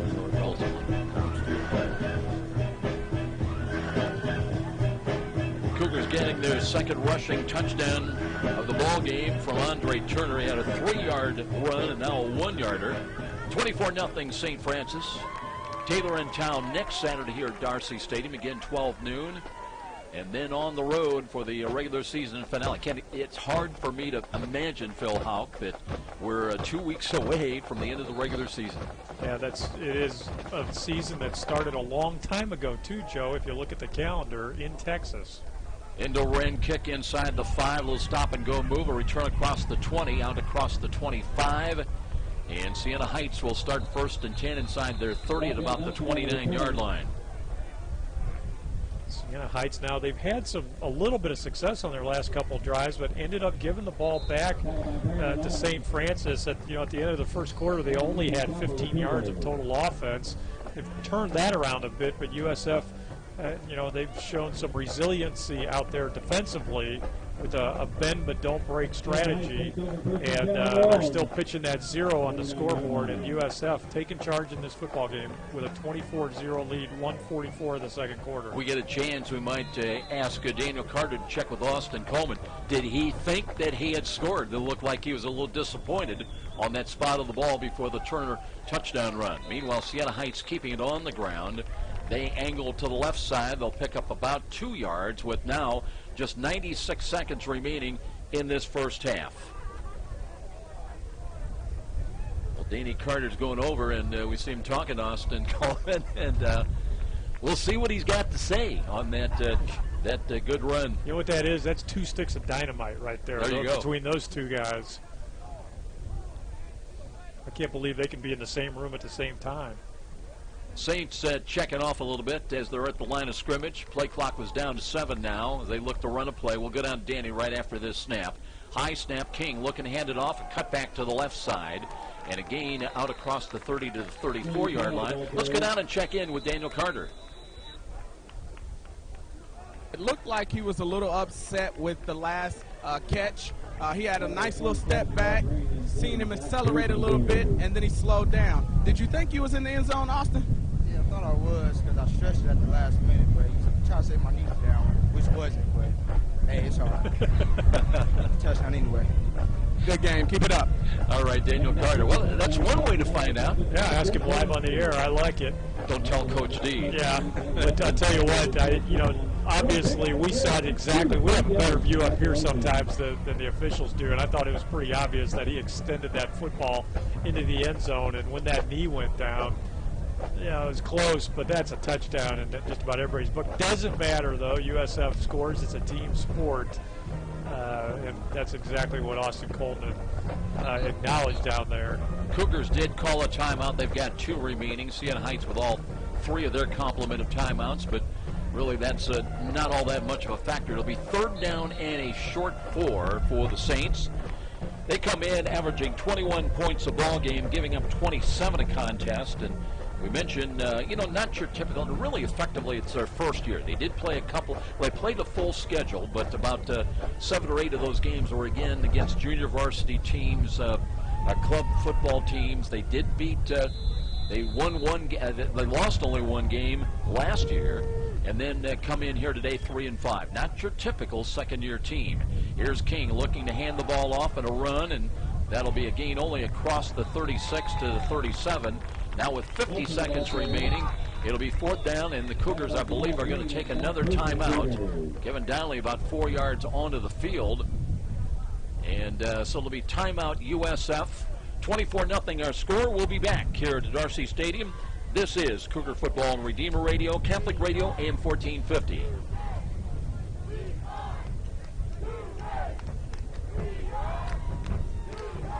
Matthew F. Hatfield. And we got one remaining for end of quarter, correct? Receiving Social Yes, sir. Security Okay. Disability. MAT provides Medicare supplement plans, Medicare Part D Just prescription drug plans. Robert, if you ever need to leave the studio for a bathroom break, just let us know and we'll fill till we hear from you. Long-term care insurance plans. Okay. For taking good care during the Hey, it best happens. years of your life. Call Trust Matthew me. F. Hatfield at 484-6606. We are back at Darcy Stadium, 47.5 seconds remaining until intermission. It's been all St. Francis here today, 24-0, and they're going to get a chance to get the ball back as it'll be 4th down and 1. But at the 38, Phil, they're going to bring Chimis in to kick the ball away again. Well, Kevin Donnelly wanted to force Siena to punt the ball in this situation, and why not? Here's the snap, rugby-style kick, low-line drive. And that takes a Saints bounce inside the 35 to the 30 and down to the 28, spins to a stop. So that took about 10 seconds off the clock. So 37.7 seconds remaining. And USF trots out the offensive unit once again. Kyle Mathewson will come out there for, I believe that's his first time today. USF also with 1 timeout left after calling 2 on the Siena exchange of downs on their last set of downs. So let's see what Kevin Donnelly, if he tries to open the ball game up here, or if he just takes his 24-0 lead into the locker room. What do you think the chances are? See if they try to go vertical here in the dying moments of this first half. As Miller wants to throw, rolls to the right, screens back to the left. Kelso cuts to the 30, 35, 40, 45. He's to midfield, inside the 40-yard line, and bumped out of bounds inside the Siena Heights 30-yard line, close to the 28, maybe the 27-yard line. So they screen, the bubble screen to the left side, and Kelso legging out, and they're in striking distance once again. Well, that's going to be about a 45-yard gain on Kelso's 3rd catch of the game, Joe. We'll check it. They marked him out of bounds back at the 32. Okay. But it's still 1st and 10. He showed great speed after the catch. Miller again waiting to take the snap. 27.9 seconds now on the clock. Did he change off with an audible? Play clock is at 7. Now here they run a play. And Miller wants to screen again. Pulls it down. Throws. Completes left side. Coleman is cartwheeled down hard inside the 25 to the 24. Clock is running. We're down to 16, 15. Cougars hurry up to the line of scrimmage. Trying to get at least one more play off and maybe get a first down. 9, 8. Miller throws to the left, tip ball and out of bounds. That was a dangerous throw that time. Looking for Aaron Knight, but they had a defender in between Knight and the ball, the quarterback. And Joe, the USF had a timeout left, and now it's easy for me to say and calm and cool up here with the clock stopped. They should have called a timeout, but Joe, they should have called a timeout. 42-yard field goal with the wind as Emerson Eber kicking from left to right, trying to make it a 27-0 lead. Carmen is the holder. Here's the snap. Low snap, got the kick, and it's curling a little bit on the way, and it is no good, off to the left. So the 43-yarder no good by Eber, but it'll leave it. USF into the lead here at halftime as time expires. 24-0, they lead the visiting Siena Heights Saints. We'll be back with our halftime presentation, a look at the halftime numbers. This is Cougar Football on Redeemer Radio, Catholic Radio, AM 1450. This is David F. at Star Mortgage Lending. proud to support our student athletes and their commitment to being champions. I'm also proud to help Cougars for over 13 years get the best mortgages possible. All right, I'll run the halftime open coming out of this spot. Questions to help you find the best mortgage for you. With fixed rates, and we'll just try to divide those spots up over the 20 minutes of halftime. Call me, David X, star 418-619. Number FDIC Equal Housing Lender. NMLS number 229839. It's the halftime report with scores, stats, and insights. Here's Art, Phil, and Joe. Back at Darcy Stadium, welcome back everybody on a sunny but cool afternoon here in the near west side of Fort Wayne. I'm Joe Parson, joined today by the judge Phil Houck and Daniel Carter, all-time great running back for University of St. Francis, with us on the sidelines here today. Looking at the line score of the ball game, St. Francis started in a hurry as they led at the end of the first quarter 17-0. They added one more touchdown in the quarter two and were driving for perhaps another score, but a missed field goal at the horn by Emerson Eber leaves it 24-0. Let's take a look at the individual scoring of the ball game. Speaking about Eber, he got him on the board with a 33-yard field goal at the 10:30 mark, 3-0 early on by St. Francis. Then they recovered a fumble by the Saints at the 12-yard line. That led to an Andre Turner 3-yard touchdown run at the 7:49 mark. Eber has done a good job today, added the extra point. USF, just like that, led it 10-0. And then a big pass play. Miller hooking up with Boston Coleman. Good for 63 yards and a touchdown at the 3:39 mark. Cougars jumped out to that 17-0 lead after Eber knocked through the extra point. Fourth down stop, no damage there. But then finally Siena Heights had the potential of adding the first points of the ball game for them. They attempted a 32-yard field goal, but Taylor Brown got an angle, came in and blocked the kick, and it left it in a 24-0, at that point 17-0. But the blocked field goal would eventually lead to points on the board by USF. Coleman again got it down deep, thought he had scored, but it set up a 1-yard touchdown run by Andre Turner with 1:53 remaining in that second quarter. And then USF did get the ball back late, drove it down, and enabled an attempt at a 42-yard field goal, a little bit off to the left side. And that's where we are here at halftime in a 24-0 USF lead. Coach Kevin Downley coming in his 15th year today with 259 coaching wins. St. Francis, Phil, really accomplished a major task when you think about it. And I've heard people say, well, that Cougar schedule, that's the third best schedule, or third toughest, I guess is the better way to put it.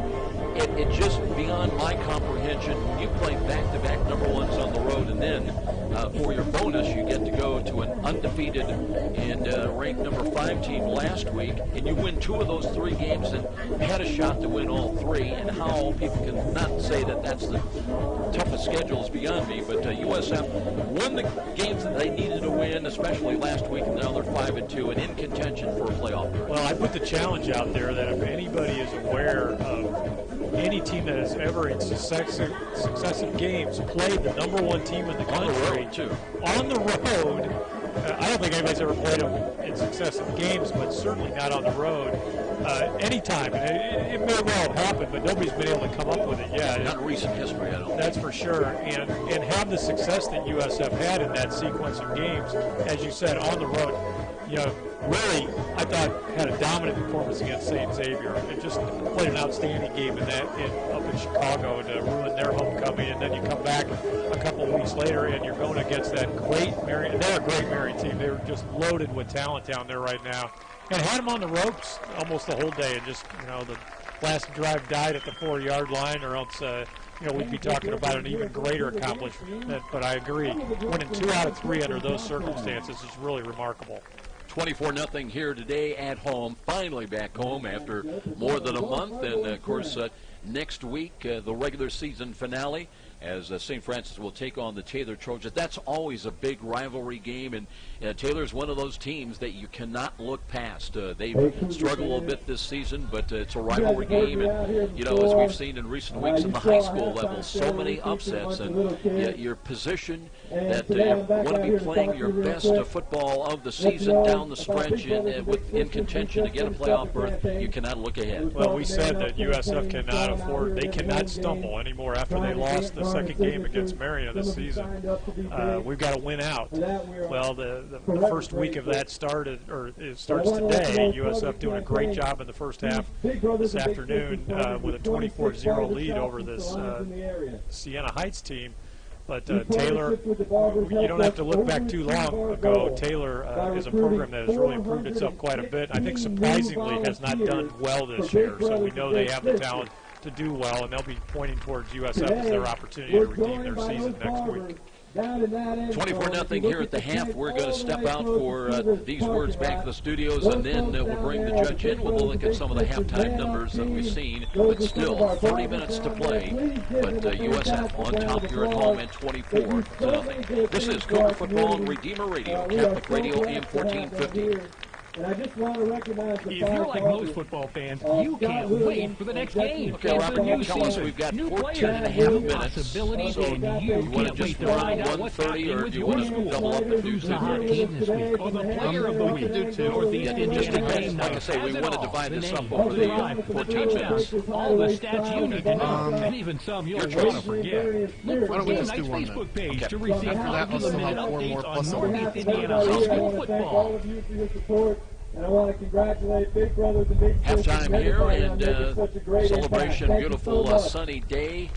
Warming skies as it started out 47 degrees. We had a wind chill concern in the low 40s when we started this ball game, and that's basically, Phil Houck, because of winds out of the north at 13 miles an hour here today. But they said it would warm up in the low 50s, and hey, good football weather. Well, it is, and it's blustery out there. But Joe, with blue skies and beautiful Mirror Lake, I tell you what, this is to me one of the most beautiful views in all of college football, and I know that USF is enjoying it today because they've been gone so long until today, and they're obviously enjoying it because they put some pretty good numbers up, not the least of which is the fact 24 first half points, leading to the 24-0 lead that USF has at halftime on Siena Heights. First downs dominant by USF, 11 first downs to 4 for Siena. Siena rushed for 45 yards. Virtually all of those came in the second quarter. USF 114. Now, passing yardage is where USF really turned things on the accelerator. Siena Heights is 34 yards through the air, but Josh Miller 159 yards passing on 13 of 19, zero interceptions. Those are great numbers for Miller and great yards for USF through the air. 8 of 7 passing for Siena Heights. That's a pretty good number, but that's good for only 34 yards. So total offense number, USF dominant, 273 yards of total offense to just 79 for Siena Heights. A couple other notable numbers, 4 punts for Siena Heights. They averaged 35 yards using that odd rugby-style kick. And by the way, the rugby style that I've seen, usually they kick it a lot higher than that, although they do kind of line drive. He's going to get one of those tipped at the line of scrimmage as low as that rugby-style kick is coming out. I'm wondering if that's not by a little bit design, hoping that maybe you can get an unsuspecting opponent, hit him in the back, or and then it's a free ball if it goes across. You know, there's a rule about that, I think, and I don't know what it is, but it's such. Yeah, well, but I think there is something about if it hits somebody within a certain distance of the line of scrimmage, and I'm not sure about that, but it would be an odd play, that's for sure. In any event, it's almost like if you block the thing, if you think about it. So in any event, we'll investigate that. But Colin Carmen continues his good punting. He only had to kick the ball once, but that was good for 44 yards. USF penalty-wise, 6 for 44. Things calmed down a little bit, by the way, after the first quarter in that area. Siena Heights 6 for 44 on the penalties. USF 4 for 20. USF possessed the ball 16 minutes and 3 seconds to 13:57 for Siena. Here's a nice number. Siena Heights 0 for 6 on third down chances. That's huge, and that means your defense is really doing their job of getting the offense off the field. And USF, a pretty good number. They had 6 opportunities as well on third down. They converted on 4 of those. USF was a perfect 3 for 3 in the red zone. Siena Heights reached that area one time, ended up getting their field goal attempt blocked. Some individual numbers. The leading rusher for Siena Heights, Raphael Dunson, carried the ball 5 times, good for 28 yards. Julius Taylor 3 times for 12. Sean Smith 4 for 10. USF's rushing numbers. Josh Miller, from his quarterback position, carried the ball 7 times, good for a net of 55 yards. Most of those came on the first drive of the day, if you recall. I think he had 47 of those yards, all within the first 5-6 plays of the football game. Antoine Campbell carried the ball 11 times. He's halfway to the century mark with a net of 50 yards. He had a long run of 22 yards. So Campbell with a pretty good day, and I really thought he started to get his game turned up a notch late in the second quarter. Andre Turner, talk about an efficient day, Joe. 3 carries, good for 7 yards, 2 touchdowns.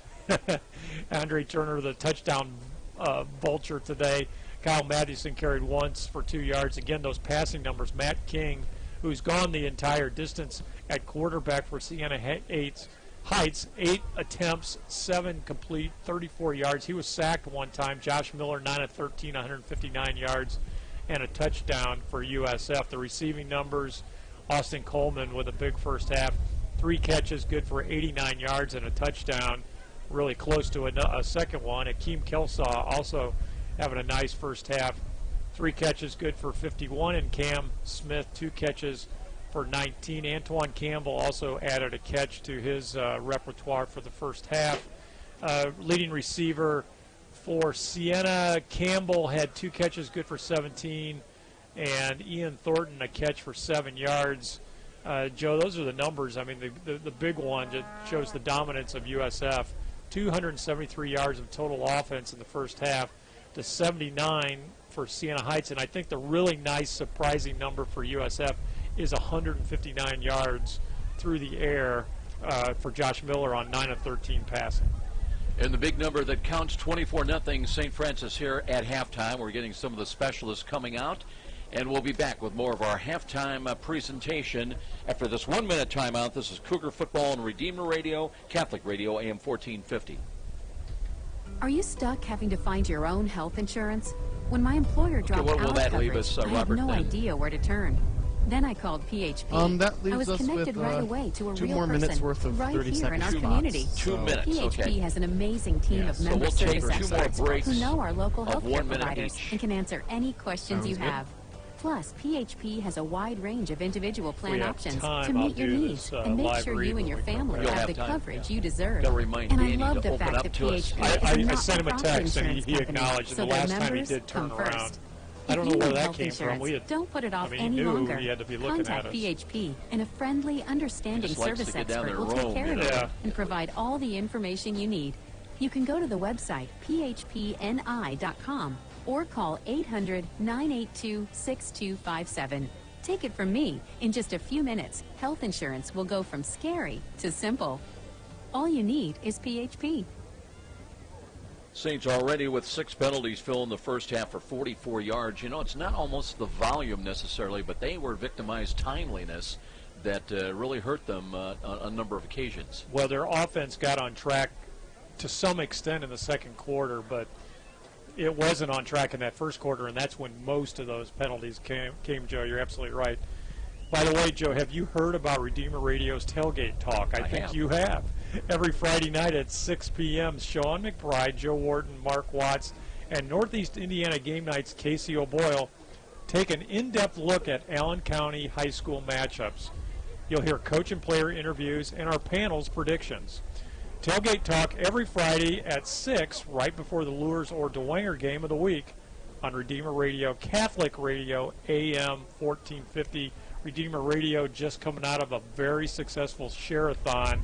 And, bravo to all the supporters of Redeemer Radio for, putting their money where their mouth is, so to speak. A great and a very great blessing for Redeemer Radio. I had the opportunity to work Wednesday afternoon with Bob Hartenstein and Dave Stevens and the gang, and Penny Becker was there, and as you mentioned, just a worthwhile opportunity, and you see a lot of great stories about people, little slants on their faith and how important it is in this year of faith. And talking about Patty Becker, and she's so happy, so thrilled about her son, starting today as a young big sophomore, 300-pound defensive tackle out of Bishop Dwenger. And I don't know if this is for distribution. I'm going to share a little secret just between us folks here, but I heard her say that her son Robbie is considering the priesthood. So, and boy, that would be a tremendous blessing for everybody in the community. Well, that's a great story, but I got to ask another question. Was Patty talking any trash to the USF guys?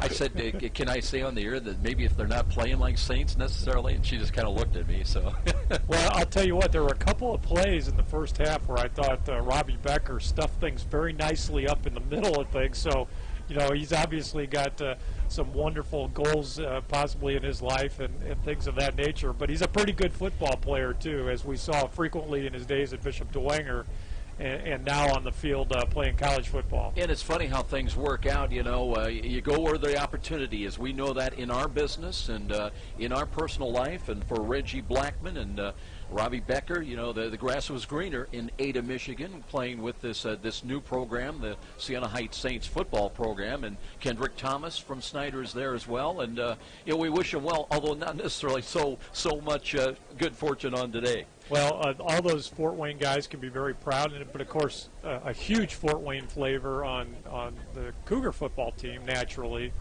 and those Bishop Dwenger guys, Saints in particular. It's really amazing and remarkable, and Lures has done the same thing, but on the field today, you've got Cam Smith, Robbie Becker, okay, one on each team, but you also got Emerson Eber from Bishop Dwenger, and then there's going to be a little football game tonight at 8 p.m., the number 5 team in the country, Notre Dame, where they've got 3 Bishop Dwenger players, so those programs, Lures and Dwenger, the number 1 recruit in the country for Notre Dame next year, Jalen Smith coming from Bishop Lures. They've done a wonderful job of preparing these young men to go to that next level and to play football and to also get great college educations. We're going to take the break right now. Let's hold on because the Cougar team is coming out from underneath the tunnel here, and we're expecting Daniel to have a chance very quickly here with Coach Donnelly to get his assessment of the first half, so we'll hold on just one moment. That's Daniel Carter, the All-American, who's still very quick, so you never know when he's going to pop out of there. And here they come, and let's go down and check in with the coach and Daniel Carter. Daniel, go ahead. We're ready for you. Go ahead, Dan. Dan, you're on.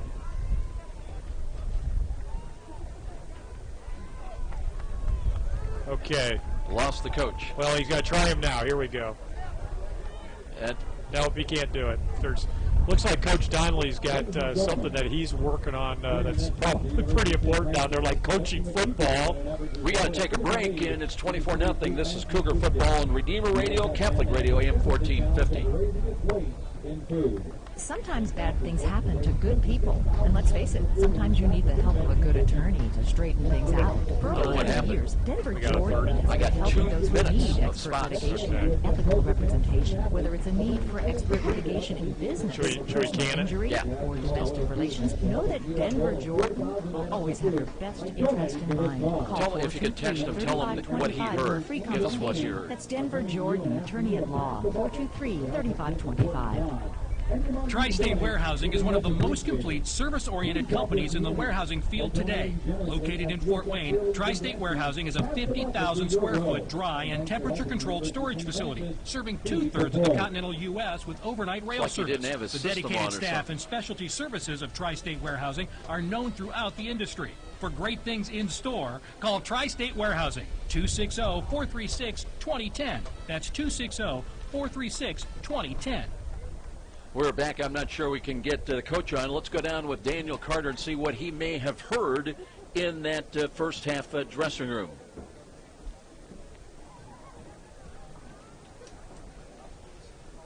Daniel, you got us? Go ahead, Daniel.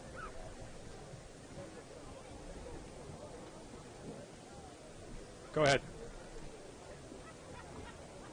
And we really talked about really keeping our foot on the accelerator. Defensively, they want to make sure that they wrap. They want to make sure that they stay physical. Offensively, they want to make sure that they, again, keep their foot on the accelerator. What it really boils down to is they're playing a young team, but they have a lot of athletic ability, and they have a lot of fight. So Coach Donnelly wants to make sure that we play whistle to whistle and that we continue to stay physical. We come out of this battle injured-free, and we just have fun and let it all hang out and play Cougar football. Very good. We'll be back with the start of the second half. Cougar football on Redeemer Radio, Catholic Radio, AM 1450. This is David X. Okay, we'll squeeze in those final 2:30s. And their commitment to being champions. I'm also proud to have helped Hoosiers for over 13 years get the best mortgages possible. What's going on, whether Star he can't hear us all the mortgages we write, and I can answer all your questions and help you find the best mortgage for you. With fixed rates as low as 3.25 APR, now is a great time to finance or refinance with Star. So call me, David X, at Star 260-418-6191. Member FDIC Equal Housing Lender. NMLS number 229839. Save money, save energy, and make your home more comfortable. Just call Momper Insulation to re-insulate your existing home. By adding insulation to ceilings and attics, sidewalls, crawl spaces, and basements, your home will stay warmer this winter, and you'll see a noticeable drop in your energy usage. And that translates into savings. Insulation is all we do at Momper. Expert installers and the best materials mean no gaps, no leaks, and no wasted energy. Call Momper Insulation today at 432-7543. Today, the Saints have one more game remaining. We're talking about Siena Heights Saints, and they'll go on the road back to Iowa, taking on Waldorf. So their season after today, one more game, and they are done. Saints won the toss. They deferred. They'll get the ball now as Carmen kicks away left to right, high end over end. That'll be returnable as not Dunson, as Van Vlieten, as he cuts to the 15 to the 20. They got a block, and they'll bring it out to the 25, now to the 27, and everybody that brought a yellow hanky through it. Well, I think there may be a block in the back, Joe, on the gunner for USF. He didn't get that number because he was engulfed from the back. But, you know, that flag came from so far behind the play. I imagine there could be two different penalties on the play. We'll soon find out. But as you said, we had a bunch of penalties in the first quarter. And just 8 seconds into the second half, we've got two flags on the turf. Referee is Mark Gilpin here today. And we'll get his. Block in the back on the return chain. 10-yard penalty, half the distance from the spot of foul, first down.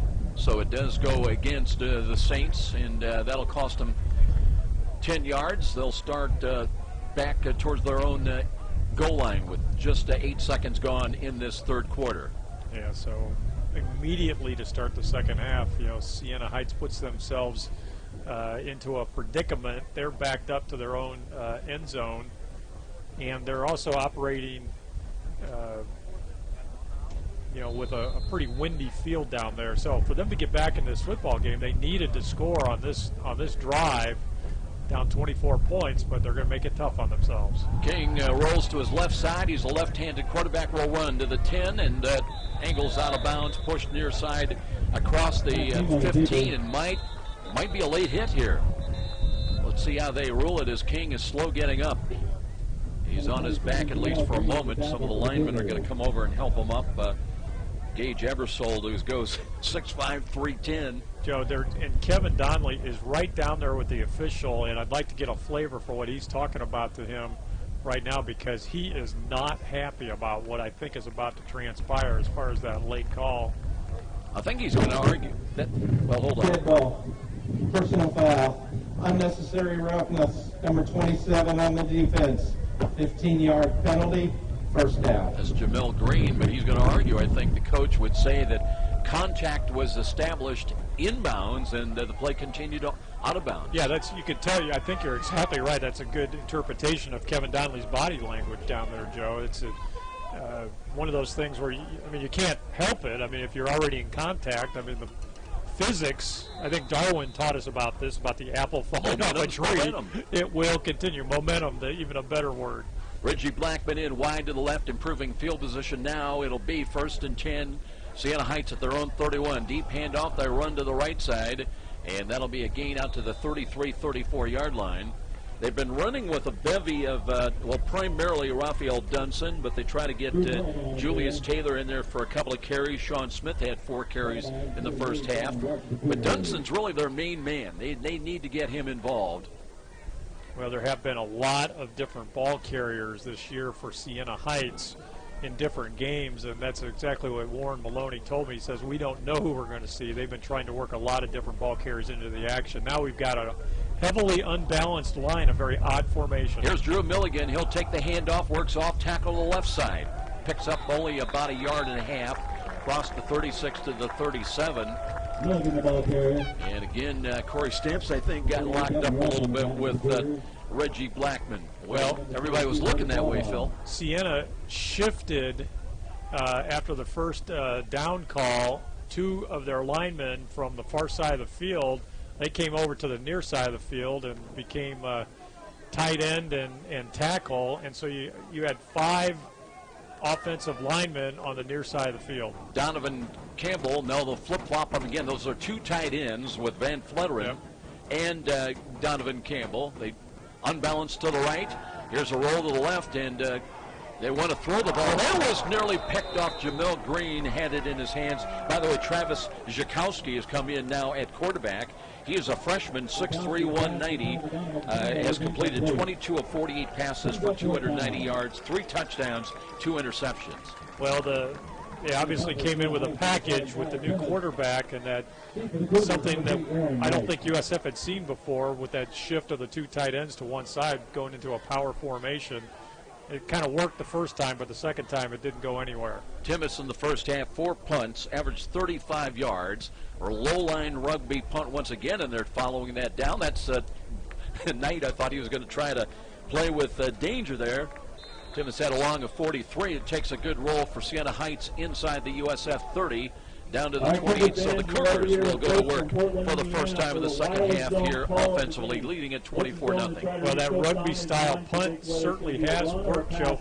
And, you know, you could block that thing at the line of scrimmage, and that's something. And once the punter takes those 2 steps out, you know, he's fair game as well. You got to remember there's a whole different sort of ways that you can go about defending a rugby-style punt. Let's see if we've got a new quarterback in there. Might be David Yoder now for St. Francis. It is, as they want to run the ball, and Campbell's turned away. Did not get much, trying to work off to the left side. From the Verizon Wireless Zone. David Yoder, who played well, started last week in Oskaloosa, was 11 of 24 through the air for 158 yards, 1 touchdown, 1 interception, and he was sacked once. No gain on that last run by Antoine Campbell. Well, Miller coming off the injury is quarterback number 1, but Yoder certainly with his performance most of the year is 1A. Campbell had 50 yards on 11 carries in the first half. Yoder pump fake, now looks, flush to his right, buying time. Looking, throws, crossing pattern, and that was in and out of the hands of Akeem Kelsaw. Kind of a difficult pass to handle. Tried to bring it in with his hands, but then hit the knees and then bounded away. It'll be 3rd down and long. I like seeing the way Yoder broke out of the pocket there. That's not necessarily his forte, but he did a very nice job of sensing that pressure and extending that play. Gave that play the opportunity. Kelsaw came on the cross, let the ball get into his body, and it bounced off. Cougars were 4 of 6 on 3rd downs in the first half. They need 10 here. Yoder looking, steps up, can't find anything. Flush to the right, running, throws the ball, and he's got a catch by Austin Coleman. And dropped the ball, but he was down on the ground and up around the 48-yard line, and the Cougars make a big 3rd down play, and they'll have a new set of downs to work with. Well, same start, different ending that time. Yoder sensed the pressure again, broke out of the pocket, rolled to the near side of the field, and this time found Mr. Dynamite, Mr. Coleman, up the field, good for a 1st down. I'll tell you what, not an easy pass to deliver. No. Everybody's in motion down there, and on the run, he fired a strike downfield. Improving field position, obviously, at the USF 49 now. They lead at 24-0. Trying to post the shutout if they can here today. And ready to go to work at the right side hash mark. Yoder with Campbell lined up behind him. Takes the snap, hands off, and not much there. They had a piece of them to slow him up at actually in the backfield a little bit, and That time coming up and making the play. Let's see, we got another new number in there for the Saints, as making that play was Anthony Petritto. I think, because I tell you what, they've got so many double numbers here. They do, and that's not on the same side of the ball. Not unusual when you're building a program, as you do try to get a lot of people in there. But as we said before, note to the SIDs, you got to have offense, defense when you have those duplicate numbers. Yoder bobbles a moment, pump fake, throws to the line, looking for Knight, incomplete. And now let's see, they rule it incidental contact and an incomplete passes. Knight became defender as that ball was underthrown and nearly picked off.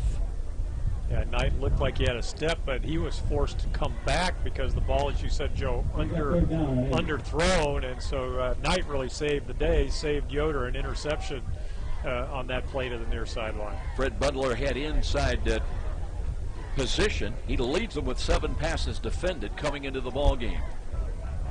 Now Nathan Scully is in a wide out to the left side, 3rd down and still long. They need 8 yards. Yoder gives ground again. Look, steps up, can't find anything, and spun around, and they're not blowing the whistle. And then he's finally dropped the ball, and then now there's a penalty flag thrown.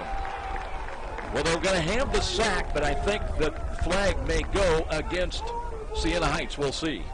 My guess may be that the whistle blow, and they're going to call, unnecessary roughness. Yeah, unnecessarily roughness. The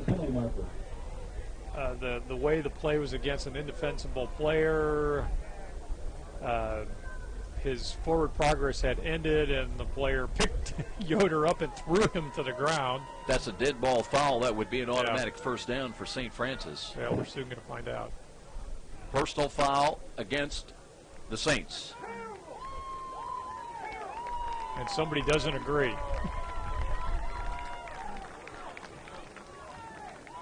I would like to have gotten the description. Maybe we'll get the description now from the referee as to just what exactly it was.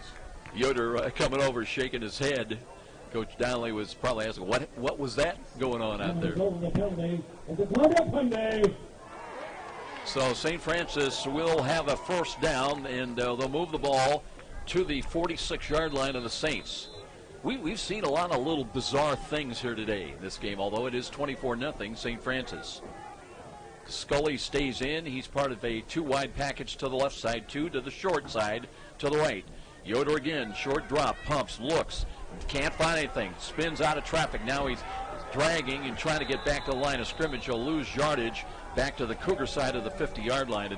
And both quarterbacks today for St. Francis have had success, but they have really struggled in the pass game trying to find open receivers. Well, and until the last 2 plays, David Yoder has kind of shown his limitation of his ability really to escape, which Josh Miller does a little bit better and can run with the football. That time Yoder was just a step away from escaping and maybe turning that into a scramble game. And part of that, you've got to have receivers running better routes. Now they run the ball to the right, a little stop and go move by Campbell, not much there.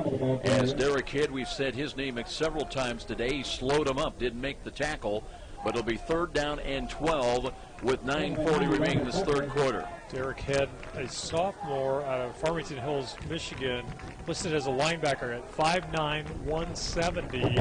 That's not a big linebacker, but he's been in on a lot of plays today and is a very physical 5'9", 170. Cougars trying to reach the 36 on this 3rd down snap of Siena Heights. Yoder rolls to the left side, taking a look, throws in the flats, and I don't know if that hit Coleman or the defender in the back, but it's incomplete, and it'll bring up 4th down. And right, that series really went nowhere. Yeah, but for the penalty, really didn't go anywhere, and that's a testament to some pretty good defense. You know, pressure was brought on Yoder on every play, and USF seemed determined to throw the football and put Yoder into positions where just nothing was happening because he was under so much pressure. Darren Gorman is back in punt return. He waits at the Saints' 10-yard line. Carmen, he's got the snap, kicks from the 39. Monument high kick, high, and that's Gorman backing up, and he does fair catch it at the 11-yard line.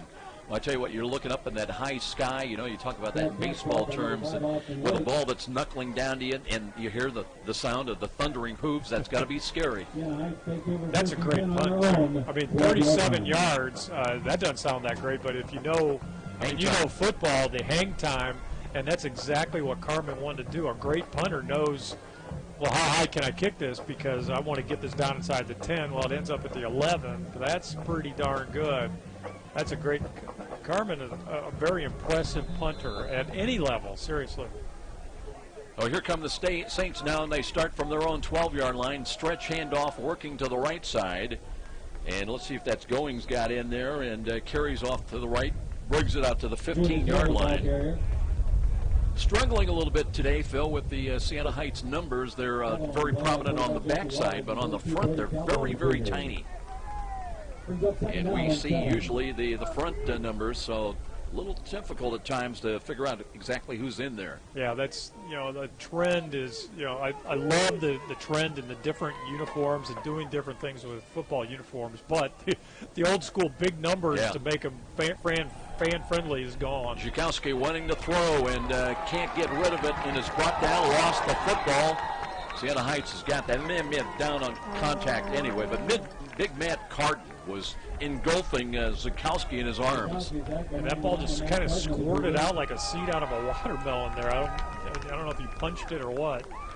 But USF had a shot for a big turnover. That would have been their second big turnover of the day. That is a recovery deep in enemy territory, but not to be. Siena was on the football, but it does bring up 3rd and long. And 3rd and 8, actually, and Siena Heights, as you talked about earlier, they were 0 for the first half, 0 for 6 in third down situations. Zhikowski operates out of the gun now, and he wants to throw. Short drop, throws over the middle. He's got Reggie Blackman with a catch, takes a big hit, and then lost the ball. And they're going to roll the catch and down on contact at about the 38, 39-yard line. And who was that Mack truck that delivered that blow for USF? Who else but Taylor Brown? He has delivered some big ones this year. Had a blocked kick earlier on a field goal attempt that has kept this a shutout possibility. And the crowd really stirred up about that big hit. But Reggie Blackman coming up with a big play for the Saints out of Snyder High School. Yeah, you'd think it was a big play in favor of USF, wouldn't you? Nonetheless, it's a first down for Siena. They get one of their longer pass plays of the day, advancing out to the 39-yard line. But USF comes up with the big crowd-pleasing hit by Taylor Brown. Saints show 3 wide to the right. Zhikowski going at quarterback in the second half, rolls to the right side and throws, complete short. And here's a run again after the catch across the 45 to the 46, 47-yard line. So the Saints putting something together now as they are nearing midfield with just under 7 minutes time remaining in this third quarter. Neither team has scored in the second half. 24-0 at halftime, 24-0 right now. Zhikowski now 2 of 3, good for 34 yards passing on the day.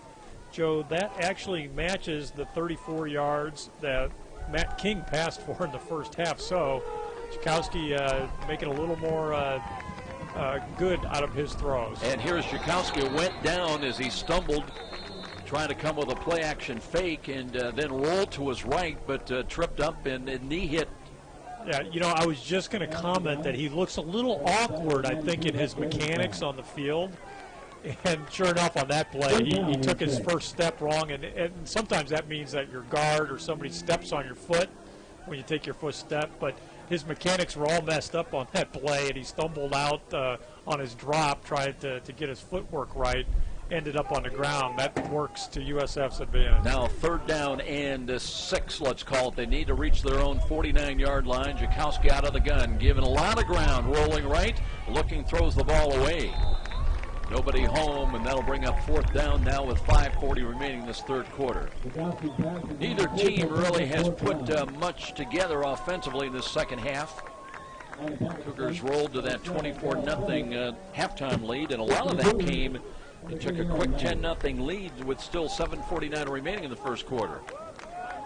Rex Dravenstadt putting the pressure on the quarterback on that play, and USF's going to get another chance offensively. We'll see if Timmons from the 29, rugby-style kick again, took a little off of it, hits at the 39 of USF, takes another roll, another 4 or 5 yards down to about the 34 and out of bounds. Well, that rugby-style kick didn't do what they wanted it to. No roll, so you know it's good to have that in your repertoire, but you need to be able to. Sometimes you need to just be able to kick the football on a punt. And so far, Siena not showing they have that ability. Going to stay with David Yoder in at quarterback now. 1st and 10, St. Francis from the Cougar 34-yard line. Yoder with Campbell lined up behind him. Now he'll roll to his right side, looks back to left, screens. They've got a catch, and boy, there's Austin Coleman is brought down, and somebody caught him by the shoulder pad and just yanked him down. Otherwise, he's got a big gain, but it's a pickup of 1 only to the 35. That's great execution by USF. They did everything they needed to do to make that little screen pass, that bubble screen on the far side work. But it's just good defense by Siena that put a stop to it. Good job by Yoder. The blitz was coming defensive right side. He threw right back to that. They had Coleman, but a good play. Now here's another one to Cam Smith near side. It keeps his footing, and he's got the first down. He caught it at the 42, and he had to beat 2 tacklers, and he did. And then brings it out across the 45 to the 46-yard line. Did I tell you that I once coached him? No, I'll tell you that's deja vu. And that's a great football play by Cam Smith, because making the catch is one thing, but he was going to be 3 or 4 yards short of the first down, but he was able to make the first guy miss and get yards after catch for a first down. Yoder again now working from the right side hash mark. The give is to Campbell off tackle, and he lowers the shoulder pads and just plows straight ahead. A yard deep now into Siena Heights territory to the 49-yard line, picking up 5. Well, the Bishop Dwenger boy says, touche, Cam Smith, you're going to make a play, I'm going to make one. Robbie Becker, defensive lineman for Siena, a nice defensive stop on that play.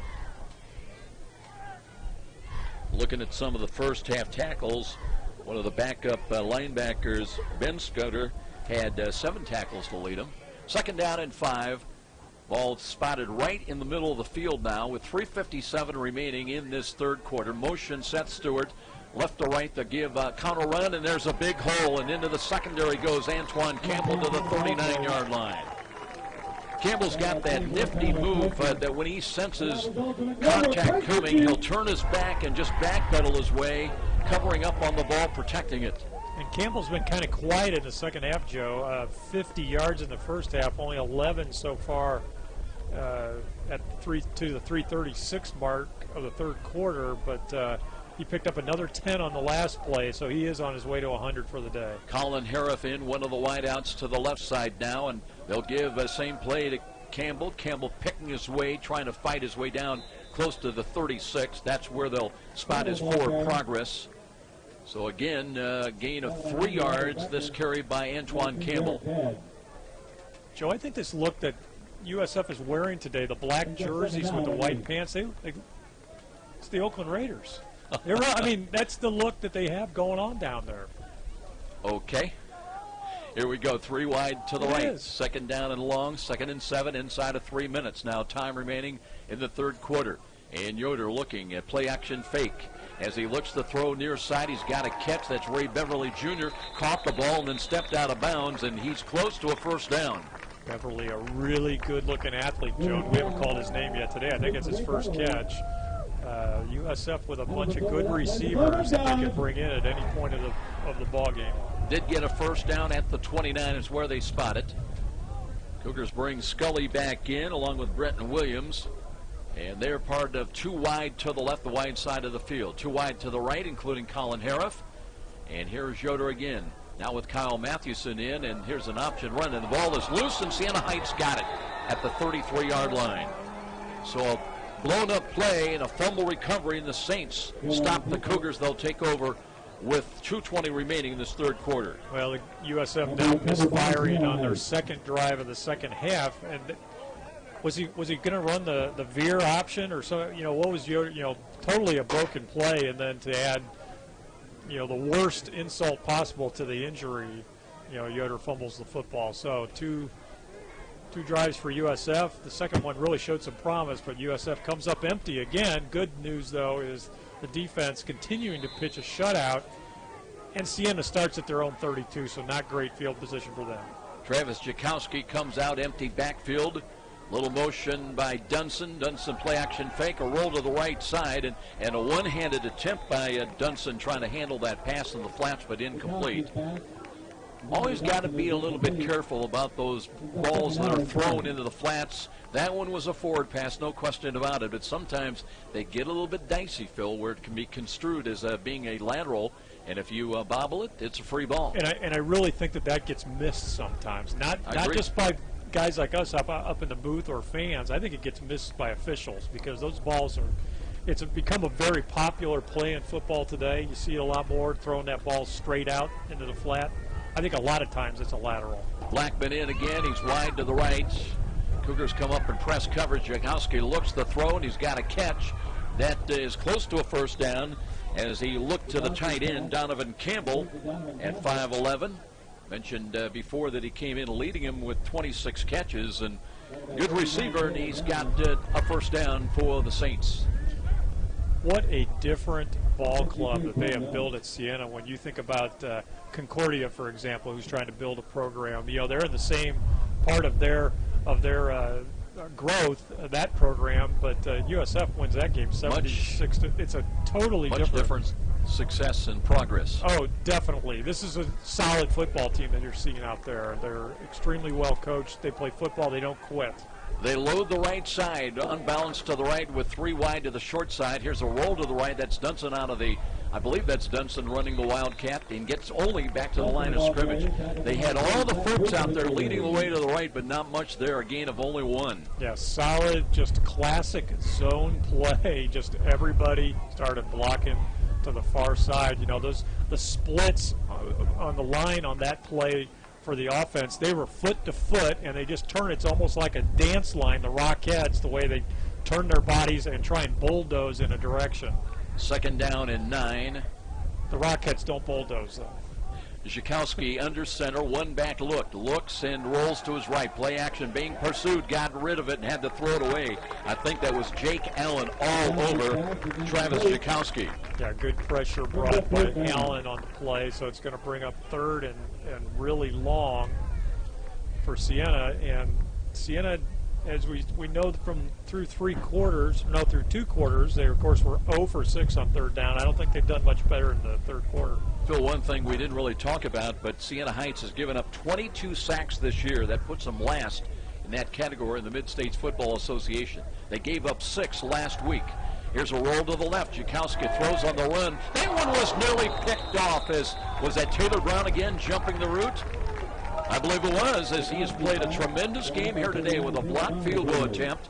He's had a couple of big hits and nearly an interception right there. Joe, that was just a very athletic play. He was like he was shot out of a cannon. His body was parallel to the turf as he dove in front of the receiver and very nearly made the spectacular interception. Bill Timmis has been keeping his kicks very low off the rolling kind of rugby kicks. Aaron Knight has not had a chance at a return. He's looking into the sun now. Here's that sidewind kick again. Knight will let it go as it hits inside the 25 and rolls out of bounds somewhere around the 22. Let's go down and see if we can check in with Daniel Carter on the sideline, see what's going on down there.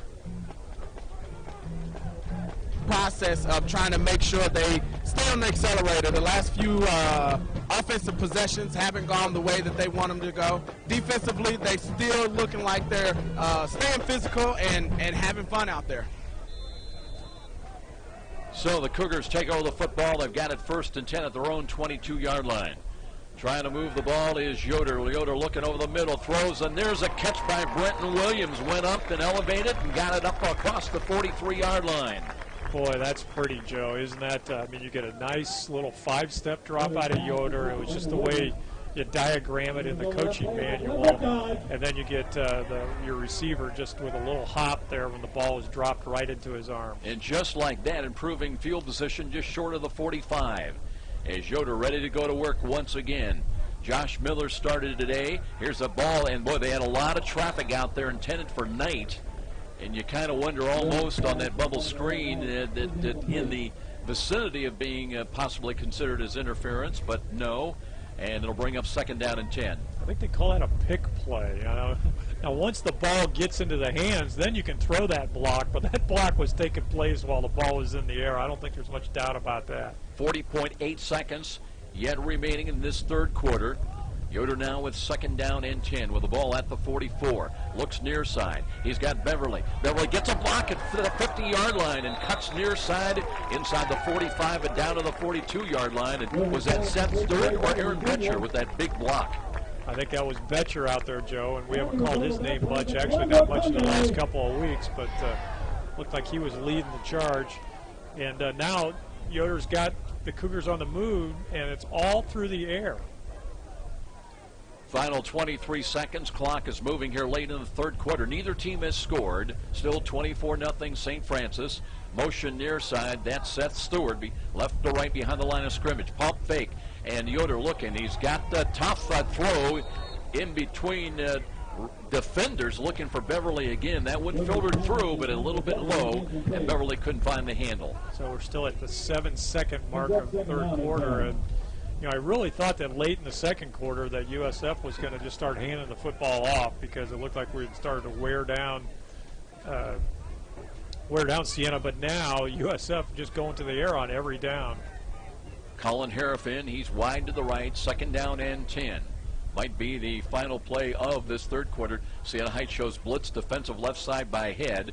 Instead, here's a throwback that way. Nice fingertip catch. I believe that was Colin Harrison. It was, and he's got a 1st down. Very athletic. He's a big guy at 6'1", just a sophomore. That ball was thrown by Yoder nicely, delivered to the outside where Harif just spun around and caught it with his fingertips. Yeah, that's that's two veterans, or at least two guys who have thrown and played pitch and catch a lot because the timing was perfect on that sideline catch. And that is the end of the third quarter. St. Francis, no points on the board, but they still lead visiting Siena Heights 24-0. We'll return to Darcy Stadium. This is Cougar Football on Redeemer Radio, Catholic Radio, AM 1450.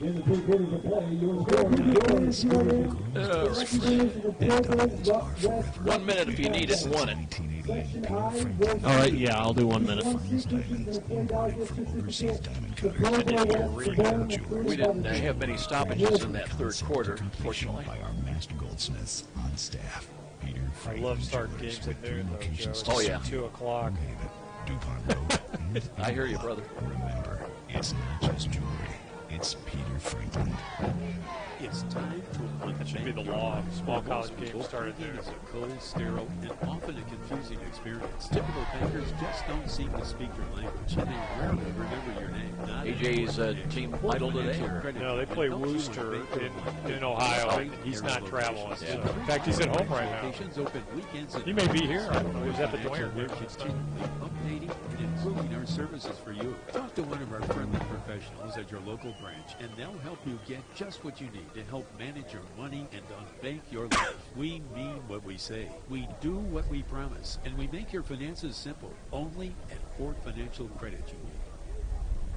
Cougars ready to start the fourth quarter as they've got the ball 1st and 10 at the Saints 30-yard line. Now they work from right to left. 2 wide to the left side. David Yoder trying to get something going and finishing off this drive. Option run to the right, pitches to Mathewson. Mathewson spun around. Second effort, gets it inside the 30, down to about the 28-yard line. Nice, tough running by Mathewson. Only his second carry of the day.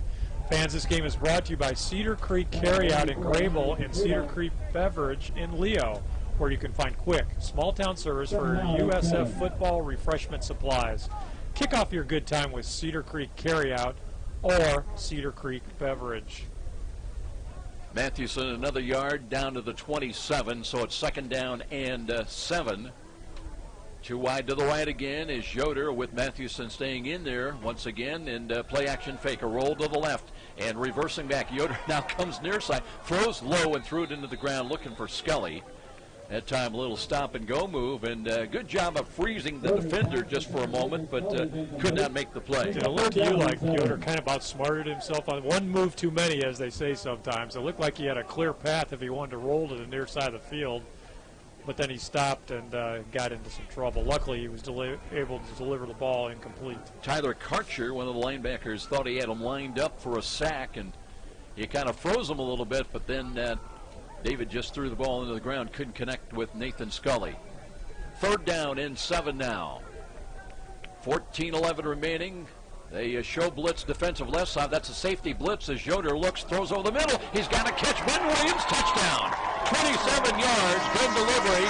As they threw it again, they threatened the blitz. He threw to that spot, and a touchdown at the 14:06 mark. Well, once again, we see the value of great timing, and Beverly ran right down the seam and then headed towards the post. A little, I guess you'd call that a skinny post. And Joe, just a great delivery under pressure by Yoder, and Yoder finally gets the Cougars on the board in the second half of this football game. After being shut out in the third, they're about to go to a 31-0 lead. Pending this extra point attempt by Emerson Eber. He thinks he's got it, so the officials.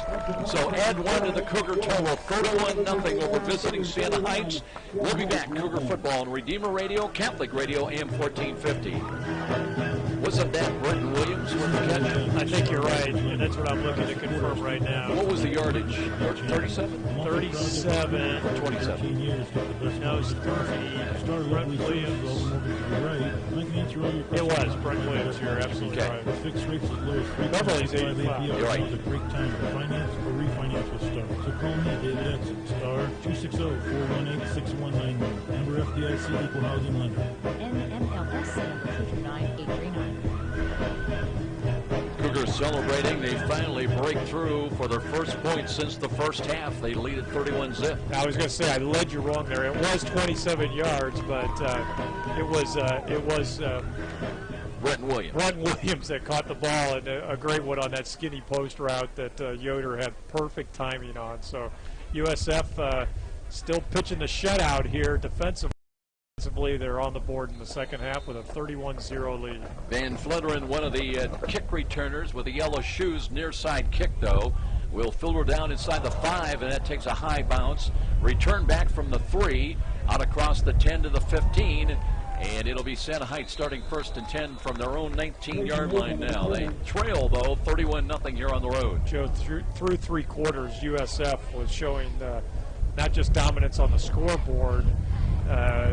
Even though they weren't scoring any more points in the third quarter, still 374 yards of total offense through 3 quarters for USF to 135 yards of total offense for Siena. So offense not scoring points, but they were still gaining yardage, moving the football, and Siena just not doing too much. You know, I want to go back, Phil, and talk a little bit about David Yoder on that play. I think he read that they were coming with a safety blitz, and then the line had to give him time to throw that ball, and he threw it over the middle of the post play. Here's Dunson on a sweep to the left and trying to make a run, and he gets by 1. Spin still on its feet. He gets positive yardage out close to the 25. Cougars thought they had him for a loss way back around the 15-yard line. I agreed with you, Joe, on that safety blitz read, and I think that also triggered something in Yoder's mind, knowing, hey, there should be an opening. Something's open. And something's open in the middle of the field, usually, and he's exactly correct. That's the best place to throw the ball, and that's where he locked on like a laser beam and dropped that ball really in a perfect spot for the touchdown pass. Kevin Bush now in a left defensive end. At tackle next to him is Rex Drabenstadt. Rex really played well last week, I thought, in Oskaloosa. Here's a run up the middle, and USF grudgingly gives up maybe a yard only, just across the 25-yard line. On rushes, Siena, Joe, 22 rushes for 57 yards. That's just a little over about 2.3 yards per carry. USF, 30 carries, 128. They're doing quite a bit better, but the passing yardage to this point of the game, just 78 for Siena. USF at 246. That's a nice number for USF. The other two, some of the front down 4, Marcus Neal, along with Joey Donaco getting a lot of playing time here today. There's a catch made by Donovan Campbell. Brings it out to the 33-yard line. So it'll be 1st and 10. Siena Heights trying to fight back here in this fourth quarter to at least get points on the board if they can. 10 of 16 passing overall, and Zukowski 9 of 4 after that last one, good for 53 yards. He's completed just 4 passes on 9 attempts. but he's got 53 yards. Matt King had a great percentage, 8 of 7, but he only threw good for 34 yards in the first half for Siena. Van Fletteren comes in as a wideout receiver, as a receiver, I should say. Out of the gun, they looked for Dunson. It's such a play-action fake, and here's Jakowski throwing the ball, and boy, nobody hooked. That was to Kevin Danley. A couple of yards deep on the Cougar side of things. There was a little contact. Ellen Richardson got tangled up with one of the Saints on a crossing pattern, but there is a penalty flag across the way. Well, it's interesting to see what that'll be. Kevin Bush also made contact with perhaps with the face mask or the helmet of the quarterback on his rush. I don't think there's going to be a penalty on that. Mark Gilpin is looking. Now, what do you want to do, guys? He's looking for the Cougars to confirm whether they want a penalty or are not going to accept it. Remember, it was no action. Well, I'm seeing Warren Maloney twice signaled to take the ball back. I think he was ineligible receiver downfield on offense. 5-yard penalty. Repeat, first down. So that'll move them back 5.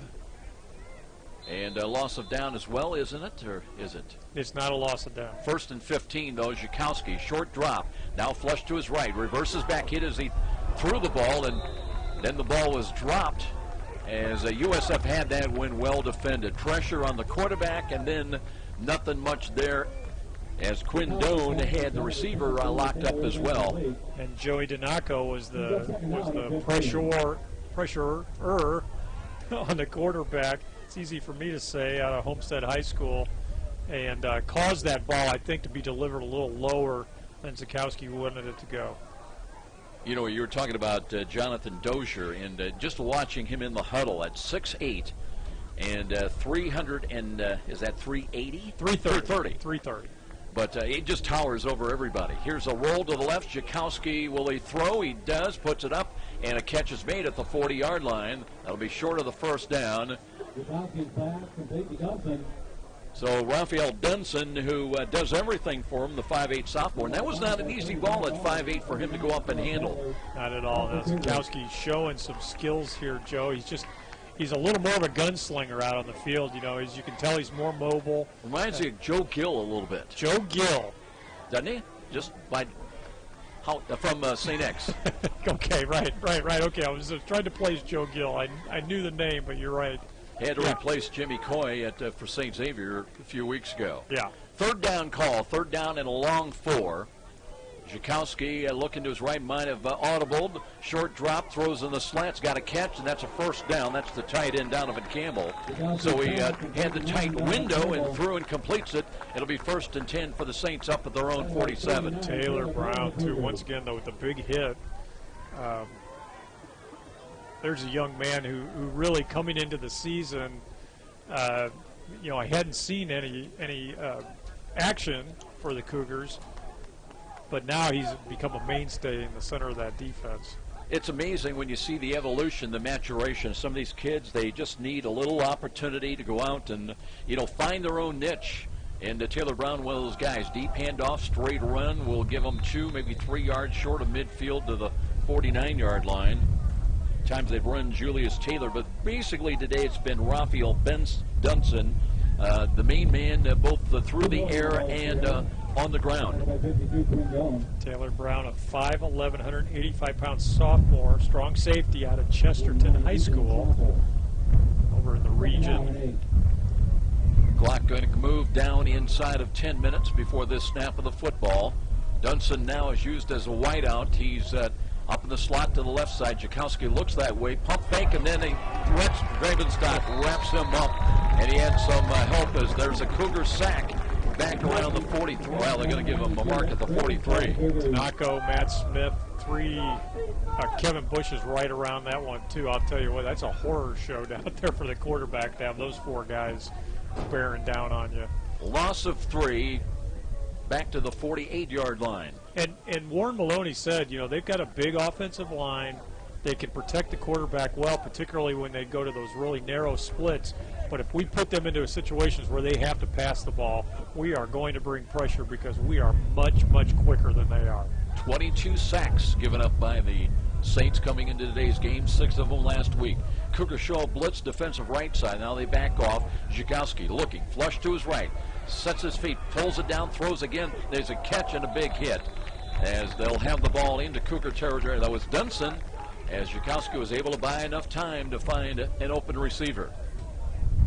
Raphael Dunson, who had 5 catches, led them last week, but it'll bring up 4th down, 4th and 5, and Timmis will come out to rugby punt that ball away again. I'm not sure why you don't just go for it here in this situation, Joe. You're not, being down 5 scores. You're not going to win the game, but you do want to put some points on the board, and maybe that's the ultimate goal of all this, to gain some field position and hopefully have a chance to low get a snap. short field. Timmis does kick it high near side, looking to angle to the corner, and it goes out of bounds. Nathan Scully was the punt returner, but a good job that time by Timmis as he buries USF inside their own 10-yard line back around the 8. Well, credit where credit is due. Timmis showed that he doesn't have to rugby punt every single time, and he kicked that ball extremely well and buried it back inside the 10-yard line. So USF starts with a really long field. 8:48 on the clock. Cougars are cruising 31-0 in their ball game today with the Siena Heights Saints. And I believe is that Wes Hunsucker now that has come out, the 3rd quarterback used today by Coach Kevin Donnelly. 8:48 remaining, and he starts from his own 8-yard line. Motion, they'll reset and a deep handoff and a run to the left side and a cut up. They're going to be fortunate to get back to the line of scrimmage as we've got some new numbers now in there. We mentioned Hunsucker, and that's Denzel Pierce. We haven't seen him a number of weeks. Remember, he was so impressive with coming in 10 carries on one day for 93 yards and a touchdown. Well, that was the last time we were at home, and that was the night game against Concordia, and he was amazing that night. He was almost unstoppable late in that ball game. He will pick up 2 yards, 2nd down and 8. They go to him again off tackle, lowers the shoulder, brings the pile up close to the 14-yard line, and that'll be short of the first down by about 3 yards. Pierce is a redshirt freshman, 5'9", 185 pounds. He's a Pirate. Maryville High School. and for Halloween, maybe he's going to be a Pirate. I don't know. But that's a program in Maryville, that 5A or 4A program that has produced lots and lots of good football. Was it Coriano? Jason Coriano came out of Maryville, possibly? How's your memory? Oh, my. That's going back a ways, year 1, right? Yeah, I think you're right. Here's Hunsucker, play action fake, steps up, avoids the rush, and then tripped up and dropped at the 10. So again, the Cougar offensive line, and just so many new numbers out there, and trying to buy a little bit of time. Hunsucker was dancing around. Jack Baker has come out there now and operates on the offensive line, but it'll be a punting situation, and Carmen will punt from about a couple of yards deep in the Cougar end zone. One thing about Jason Coriano is he has proven how intelligent he is because I know where he is right now. Jason lives in San Diego, California. Good place to be. Yes, sir. Darren Gorman backs up a couple of steps. Here's the kick away. It's a wobbly ball, and running up to it, and that is caught, and he did not have a fair catch, and he paid the price. Gorman gets it to the USF 46. So now the objective from a Siena Heights standpoint, can they avoid the shutout? As 6:47 remains, they trail at 31-0. Carmen kicking into the teeth of that win, only good for 34 yards, maybe 35 yards on that kick, 34 net yards, but maybe this field position game that Siena's playing may work to their advantage because they will start in USF territory after the exchange of punts at the 45. And one of the things, Phil, I was surprised when you did the research of the game, that time of possession, Siena Heights is averaging 33, almost just under 2 seconds short of 34 minutes a game possession of the football. That's number 1 in the Mid-States Football Association. Dunson scrambling, turns the corner, trying to reach the Cougar 40. He does, and maybe another yard or two down to close to the 38. Dunson, that play was blocked as just a standard zone block to the near side of the field, but USF had it completely shut off, had a little bit of penetration coming across the line, but he shows how athletic he is by cutting back and the defensive end had already bent back the play, and so he found running room to the outside, going the reverse direction. Gain is 7, 2nd down and 3. Now they reposition the tight end, Campbell, on the left side. And here is Zhikowski looking, scrambling, will run up the middle and slides down for a first down at the USF. Well, since he slid, they're going to move him back to the 35. That's close to the first down stick. Yeah, they're going to move the chains. And USF needs to reinsert a little urgency here because they got something to play for. You know they want that 0 up on the scoreboard at the end of this football game. And pretty good first down now after just a couple of plays for Siena, and that's exactly what Siena's playing for. It's going to be a long ride back to Michigan if they end up with a goose egg on that board. They really played quite well today overall, despite the 31-0 deficit. Zhikowski out of the shotgun formation once again. He's got Bush in wide, or I should say Reggie Blackman in wide to the right. Here's a roll to the right. Zhikowski again. Will they run or will they throw? Cuts to the 30 and out of bounds. That'll stop the clock with 5:22 remaining. So just taking what USF defense allows. And it does get positive yardage, and he'll pick up about 6 yards on that scramble. 6-7 yards. So, it's hard to account for the quarterback as well as USF is doing here. If you shut everything else down, if you've got a running quarterback, that can really work to your advantage. And Zhikowski now with he's been sacked a couple of times, and he's carried the ball 5 times for a net of 2 yards, but he just gained 7 on his last carry. Mike Brevard in, one of the linebackers, also joined down there by Brandon Allman. So again, a lot of troops getting some playing time here, especially in the late going with 4:46 remaining. 2nd down and short, low snap. Whistles blew right at the snap of the football. Generally, you look in terms of game. Offense, number 18, 5-yard penalty. Replay, 2nd down. Delay a game, 5 yards.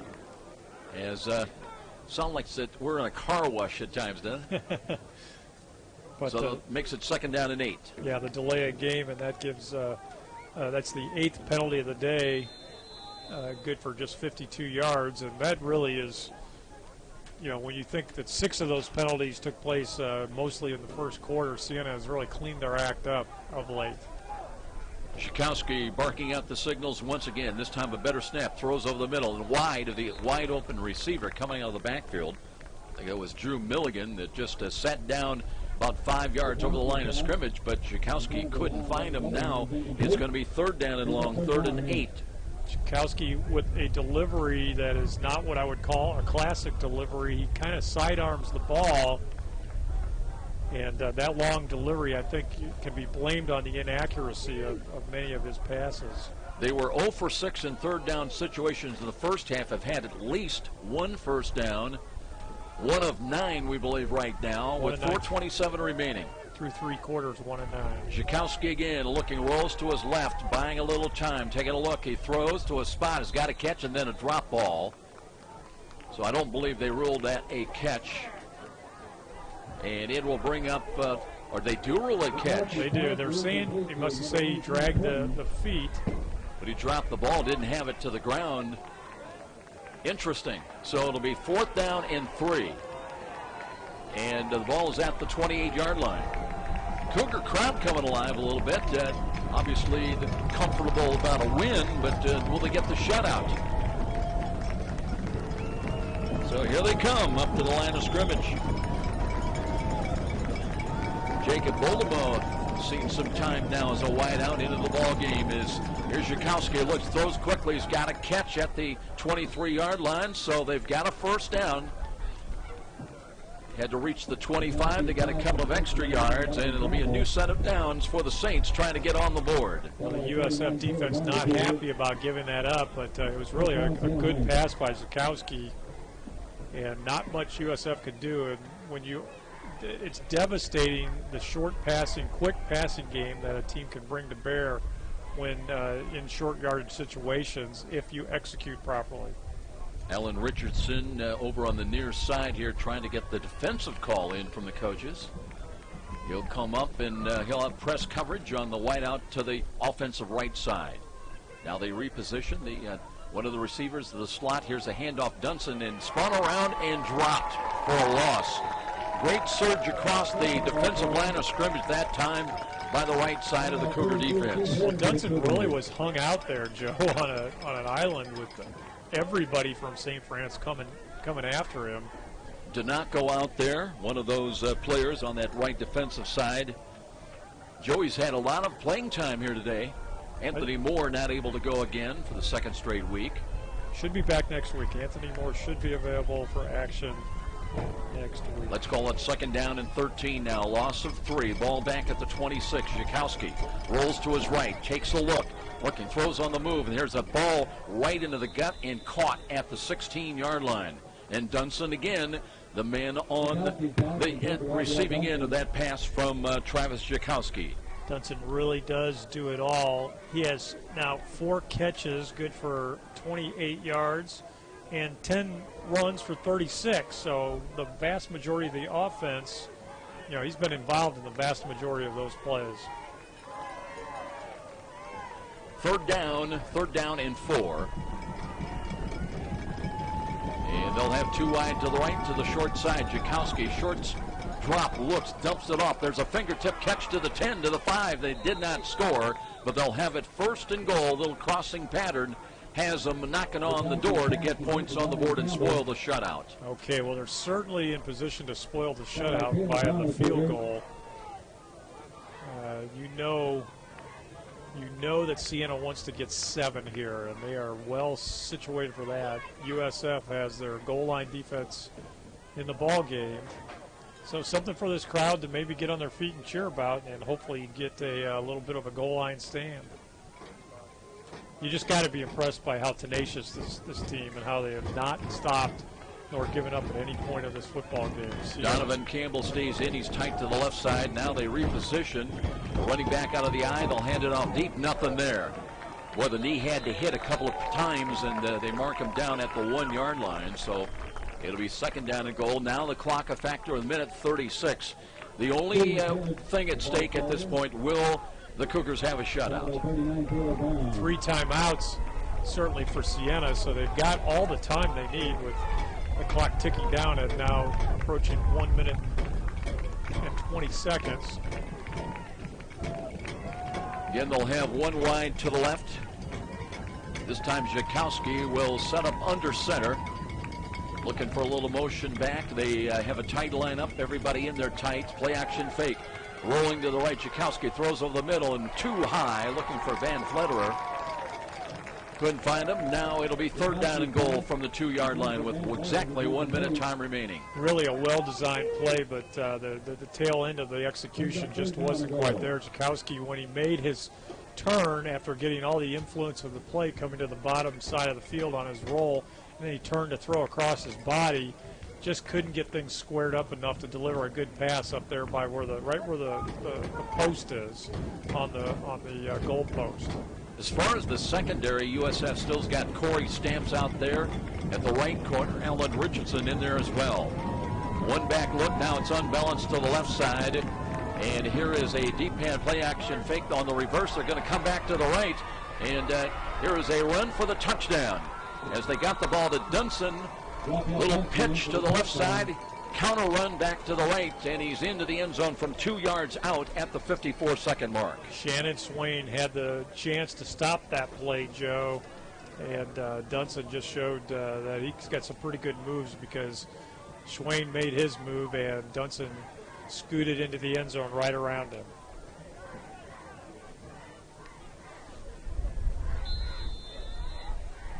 So the Saints with points on the board. And Harder will come on to try to make it a 31-7 ball game, under a minute remaining. Cougars back home here next Saturday against Taylor, and there'll be another Mid-East League game. Here's a chip shot that it is good. It's over the crossbar. That one kind of weakly got over there, but good it is. And 31-7 our score with a timeout. This is Cougar football on Redeemer Radio, Catholic Radio AM 1450. Sometimes bad things happen to good people. What do you got left there? The help of a good attorney to straighten things out. We've still got 2 30s and a 60 left. Okay. Litigation and ethical representation. And then we go to postgame. We'll get them in one way or the other here. I got to read too. This game is really moving fast in the second Denver half. Jordan will always have your best interest in mind. Call 423-3525 for a free consultation. That's Denver Jordan, attorney at law. 423-3525. Siena Heights will head on the road. They'll stay on the road next Saturday. They'll take a 3-6 record and drop to 2-3 in the Mid-East League. They'll finish out their regular season next Saturday in Iowa, taking on Waldorf College. And fans, if you can hear this game, it is thanks to our communication sponsor, Dr. Todd and Mary Briscoe Family Dentistry. Their generous financial support helps make this Redeemer Radio sports broadcast possible. Need emergency dental care? Call Dr. Briscoe at 486-9950. That's 486-9950. And Joe, you have to be impressed by Siena Heights. 24-0 at halftime. Offense not clicking at all, but this team has never stopped playing. Their effort has been outstanding all day long. Cougars suspecting onside, but no, here's a hooking ball, and that's like one of my golf shots. It's way out of bounds, and Austin Coleman was hoping for a chance. He was back there pleading for a chance on a kick return. He won't get it here today. Coleman tied for the national NAIA record for career kickoff returns. At 7, there are 2 other players, one Dave Ludy and the other name is escaping me right off the top of my head, who did this back about 20 years ago, 15 years ago, and 20 years ago. Also returned 7 kicks for touchdowns, which to me is remarkable to do 7 in a 4-year career. Well, Coleman has done the same thing, and he's still got some games left to maybe get number 8. Neither team has used a timeout in the second half, both with their full complement of 3 timeouts. And Wes Hunsaker, he's going to go with a goal line offense. Won't take a knee, just hands it off. And they run it for 5 yards up to the 40-yard line. And we may get at most one more snap of the football, and this one should go in the books. Yeah, it looks like that's exactly what will happen because no one's calling timeout down there on the field. So, actually what I would expect to see on this play, unless Kevin Donnelly just wants the practice, I would expect to see victory formation. They have not yet marked the ball ready for play, so the play clock has not started. Now it still has not run. We're down to 19 seconds, though, and that's probably why, as everybody's looking at the game clock. And let's see if they even take a snap. Hunsaker just standing a couple of yards behind the line of scrimmage with 8 seconds now, and don't do it. Don't have to even take a snap. Yeah, don't do it. Don't risk the injury. The game's over.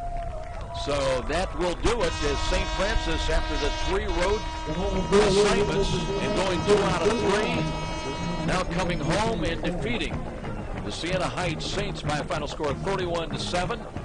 That'll take the Cougar record to 6-2, 3-1 in the all-important Mid-East League. And now awaiting the appearance of the Taylor Trojans come next Saturday afternoon at high noon here at Darcy Stadium. We'll be going down with Daniel Carter to chat with the head coach as soon as we get the opportunity. Get his impressions of this first half. And hopefully getting out of it with no major injuries. Josh Miller did start here today. Let's go down with the coach and Daniel Carter. Great win today. What do you contribute the first half success to? Well, I think we're ready to play. We've been preaching to our guys about us. It's not about who to play. It was 500. They're a good football team. We had Miller did a good job. Good decisions. We had a good defensive game today all day today. So we started strong. When at halftime, when you're up like that, it's tough to get it going in the second half. But we did get guys. First time home back in 3 weeks. Is it nice being back home? Yeah, it really felt good. And got another tough one next week with Taylor's.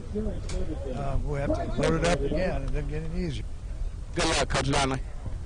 Daniel Carter with head coach Kevin Donnelly, and getting the win here today. That is number 260, I believe, Phil, in his illustrious college coaching career. So good job by the head coach and a good job by the Cougars, as now they'll chat with the team meeting on the field and celebrating this 31-7 victory. We're going to step out, and we'll be back with our post-game presentation. Cougars win. They're now 6-2 on the year. Cougar football on Redeemer Radio, Catholic Radio, AM 1450. Welcome to Carland, ma'am, where we have the biggest selection. Okay, let me know what you've got in entirety with what we owe you and in the postgame. What's so Okay, funny? I'm running a 1 minute right now. Okay. After that, we've got 4 more 30s. 4 30s. 2 minutes worth of spots. You have a postgame open? How's your award-winning? Yes, I do. Yeah, I'll run that out of this spot, and then we'll take 2 1-minute breaks. Sounds good. Before you Okay, try buddy. to give me free car washes. But we do have free car washes. Stop it! I'm gonna pee my pants. We have magnets. The Dodge Boys are not like any other car dealers. They're about you, keeping more of cold, your it's money. good. During Ram Power Days, Cold? get Yeah, $3,000 back on Dodge I'm Chargers, with you. Ram Light Duty trucks, and a down payment match on all quad, crew, and regular cab Ram Tough trucks during Power Days. As always, get $3,000 minimum for your trade. Go to Glenbrook Dodge Chrysler Jeep on Coliseum Boulevard under the giant American flag, or online at glenbrookdodge.com. Now, with analysis of the game, what went right, what needs some work. Let's go back to the stadium with Art Mandelbaum, the judge, Phil Houck, and the voice of the Cougars, Joe Parson. Welcome back, everybody. Cougars, as a team, celebrating this victory in the sunshine here on a cool afternoon, though. I don't know if it got in the 50-degree mark, but I tell you what, it's plain chilly up here. Both of us have gone to our jackets. But Cougars took care of this, Phil, fairly early in the ballgame. They had 17 points in the first quarter and really got 10 points in the first, 9 minutes of the first quarter. Got Eber with a 33-yard field goal. Then after a fumble recovery, Andre Turner from 4 yards out officially to take a 10-0 lead and really took over, established control of this ball game, led it at halftime 24-0. And I really didn't feel like there was a question if they were going to win. It's just by how much and would they have a shutout. Well, and that was really because you're right. I mean, the defense was playing so well. You just sensed like, well, we've got a 24-point lead. We're just not going to give up 24 points and lose this football game. So and those points were scored early because 17 points, and then the 24th point came really early in the third or in the second quarter, and then nothing in the entire third quarter. USF did have a nice drive in the fourth though and put some points up.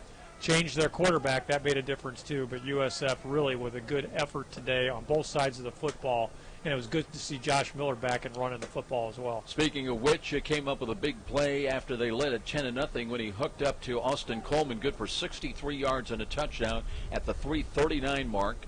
Eber, a good job today, so it was 17-0 at the end of the first quarter. The Saints had a chance to get points on the board in the second quarter. They were attempting a 32-yard field goal. Taylor Brown knifing in there to block that kick. And then it was followed up by an Andre Turner 1-yard touchdown run with just under 2 minutes remaining in the first half. Cougars went to the dressing room leading the Saints at 24-0. There would be no further scoring until the early moments of the fourth quarter.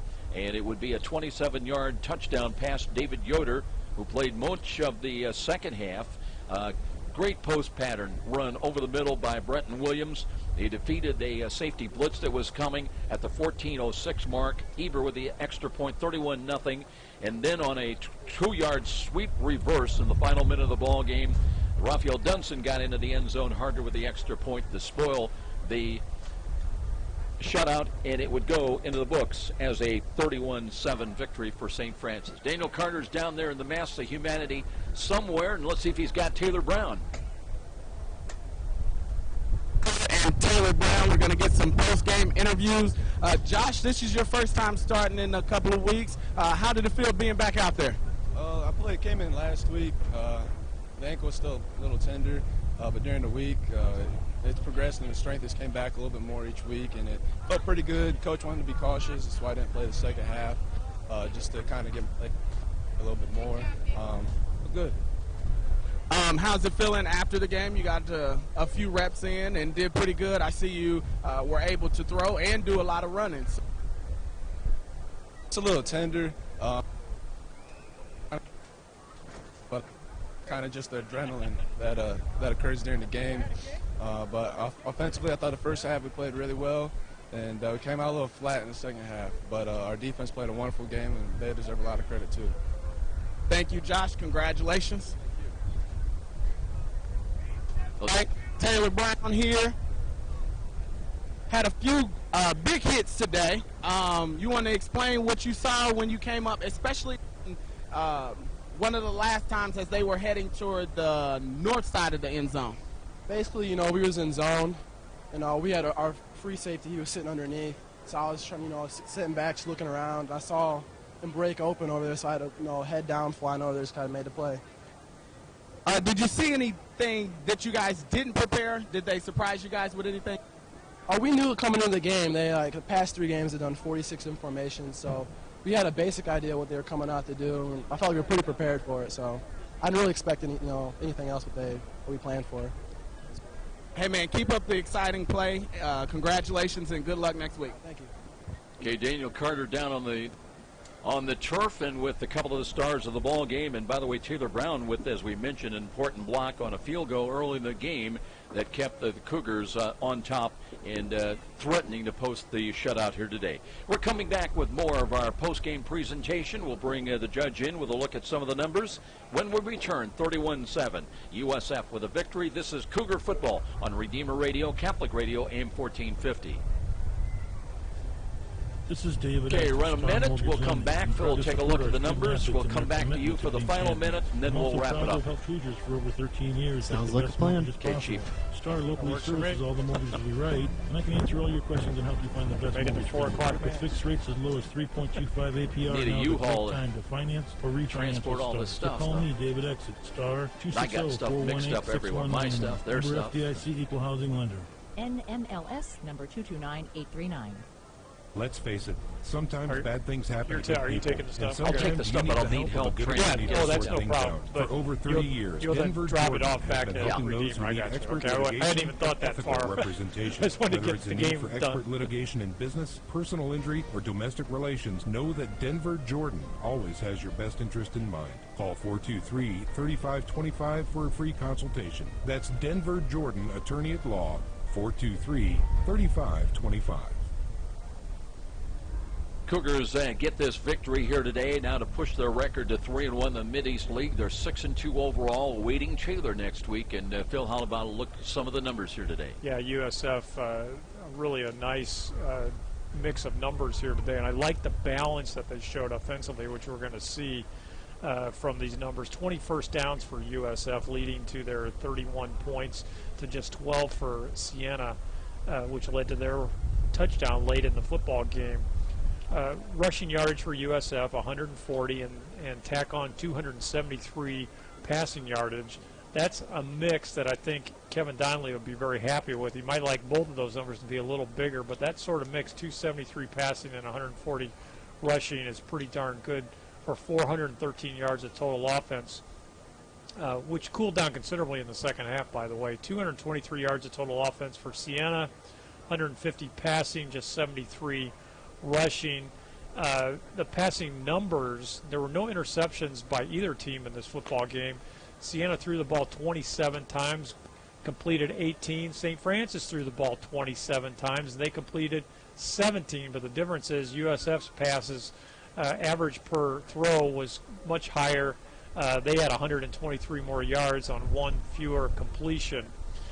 There were let's see, we had 8 punts for Siena, good for an average of 33.9. Colin Carmen kicked 3 times for USF. He averaged 38.3. Both teams lost a fumble. Those were the only turnovers, so we were even in that area.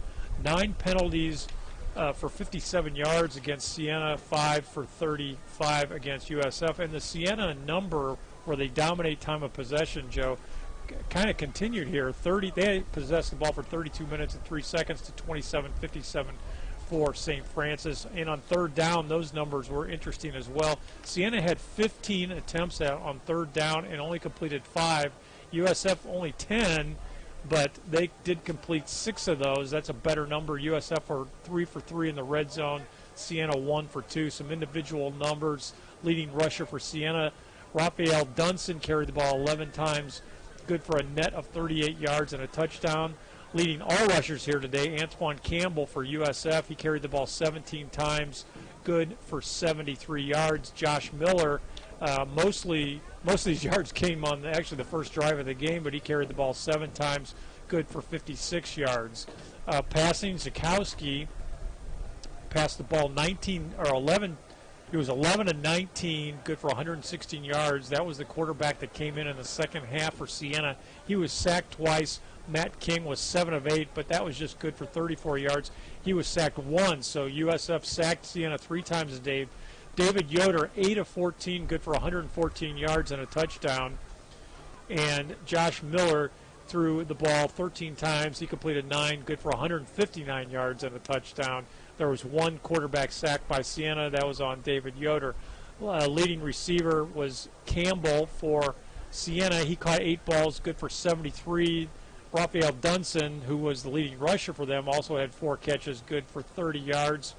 Austin Coleman leads all receivers today. He caught 4 balls, good for 109 yards and a touchdown.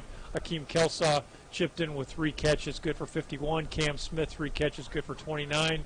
Brendan Williams, 2 catches, good for 49 yards and a touchdown. Coleman also had a touchdown. So, Joe, as you can see from those numbers, USF offensively had some good balance. Leading tackler today, not surprising, Taylor Brown, 8 tackles today. Jamal Green had 6 tackles and also a sack for USF. So Taylor Brown, we kept calling his name all day long. He came up big at his strong safety position. And the story of USF's offense today, I thought, was balance. Only 1 turnover. Those are good numbers. Taylor Brown, you mentioned he led us in tackles last week at William Penn with 13 tackles, had a fumble recovery. Here again, a leader today with 8 tackles and also a blocked field goal as well. So we'll come back with final comments. This is Cougar Football and Redeemer Radio, Catholic Radio, AM 1450.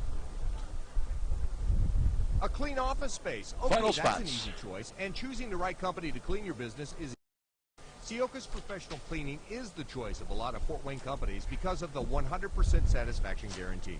Sioka's does it with built-in check systems to make sure your business is cleaned beyond your expectations every time. First impressions are critical, so make sure yours is always the best with professional cleaning from Sioka's. The best people, the best service. 483-2112 or online at siokas.com. Our bank is